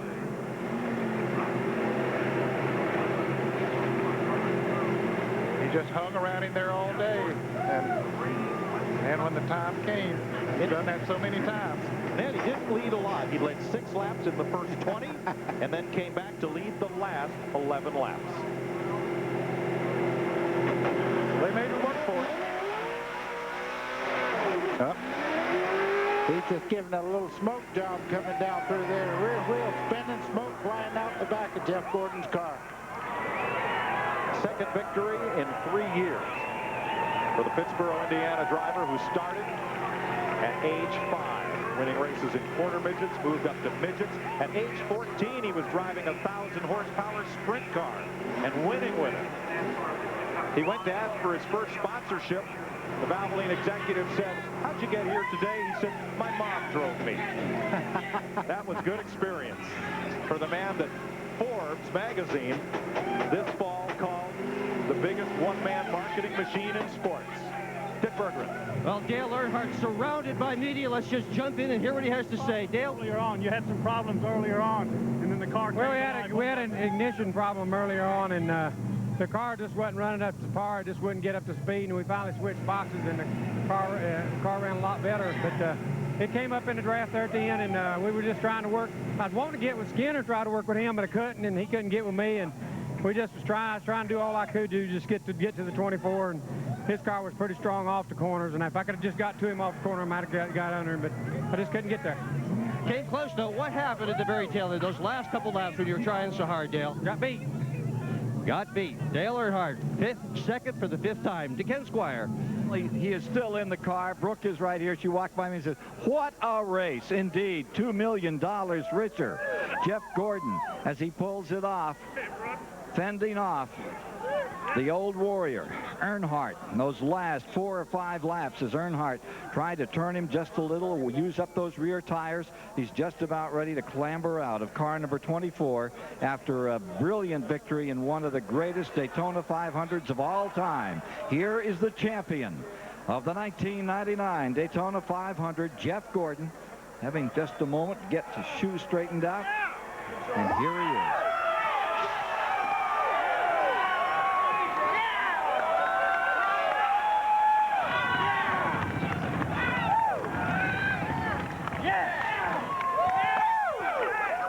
Jeff, those last 10 laps, what a race. That is a dream come true for me. To race Dale Earnhardt down to the final finish, all the way down the line for the Daytona 500, it does not get any better than that. And I'm the last person, I think, at this racetrack today that thought we were going to win a race. I certainly didn't have many friends out there, but I had one strong race car, and I tell you what, I'm glad Ray Evernham and all these Rainbow Warriors took 4 tires there at the end because the car was handling great. And man, I want to thank Dale for a great race. I mean, he did everything he possibly could, and I've learned, he's probably going to tell you I learned too much from him because he's taught me a lot of things over the last couple of years, and that's the only way I kept him behind me. Take us through the last moments of the race coming down out of turn 4. Well, you know, I saw him dropping back trying to get some momentum on me, and I got out there too far in the middle of 3 and 4, and I had to back off, to tell you the truth, because I knew he was going to get me at the line if I didn't. And I may have backed off a little too much. He got up on my bumper and almost got underneath me. I got a little sideways, but I knew I was going to make it to the finish right from that point on. And I tell you, I had a miracle today, and I want to thank DuPont Automotive Finishes, Quaker State, Pepsi, Chevrolet. This is an awesome Monte Carlo today, and those Goodyear tires are awesome too. Thank you for everything you guys do for us. Dale, he really tried to work you over in those final moments. Well, thank God that, you know, you're racing with a guy like that, and thank God for this team and this awesome race car. I just am so blessed and so fortunate, but he worked me over big time, to say the least, you know, and that's the way he is. That's how hard he is, and how bad he wants to win this Daytona 500. He got a taste of it last year, and he won it again this year. I wanted to be able to be the one to keep him from doing that, and this is an awesome win for us. Got to thank R.J. Reynolds and Winston. I can't believe how much money we just won today. I cannot believe that. Congratulations are in order for a young champion. $2 million richer. Again, here's Mike Joy. Thanks, Ken. Dale Earnhardt second, and the next 3 guys behind them all had career best finishes in the 500. Kenny Irwin, Mike Skinner, and Michael Waltrip. We'll be back to present the Harley Earl Trophy to the winner of the Daytona 500 right after this.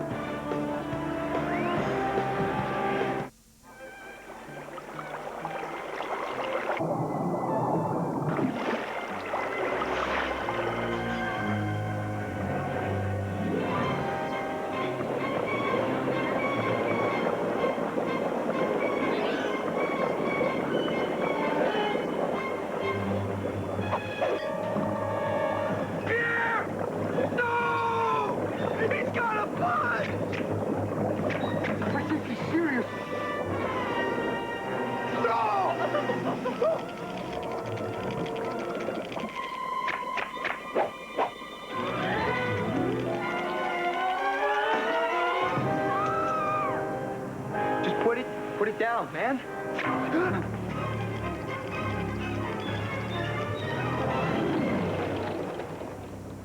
Guess I'll have the steak.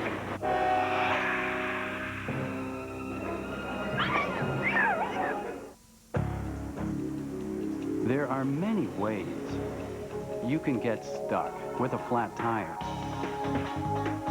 But not with this tire. Even with no air pressure, you keep driving to safety. The Goodyear Aquasteel Run Flat.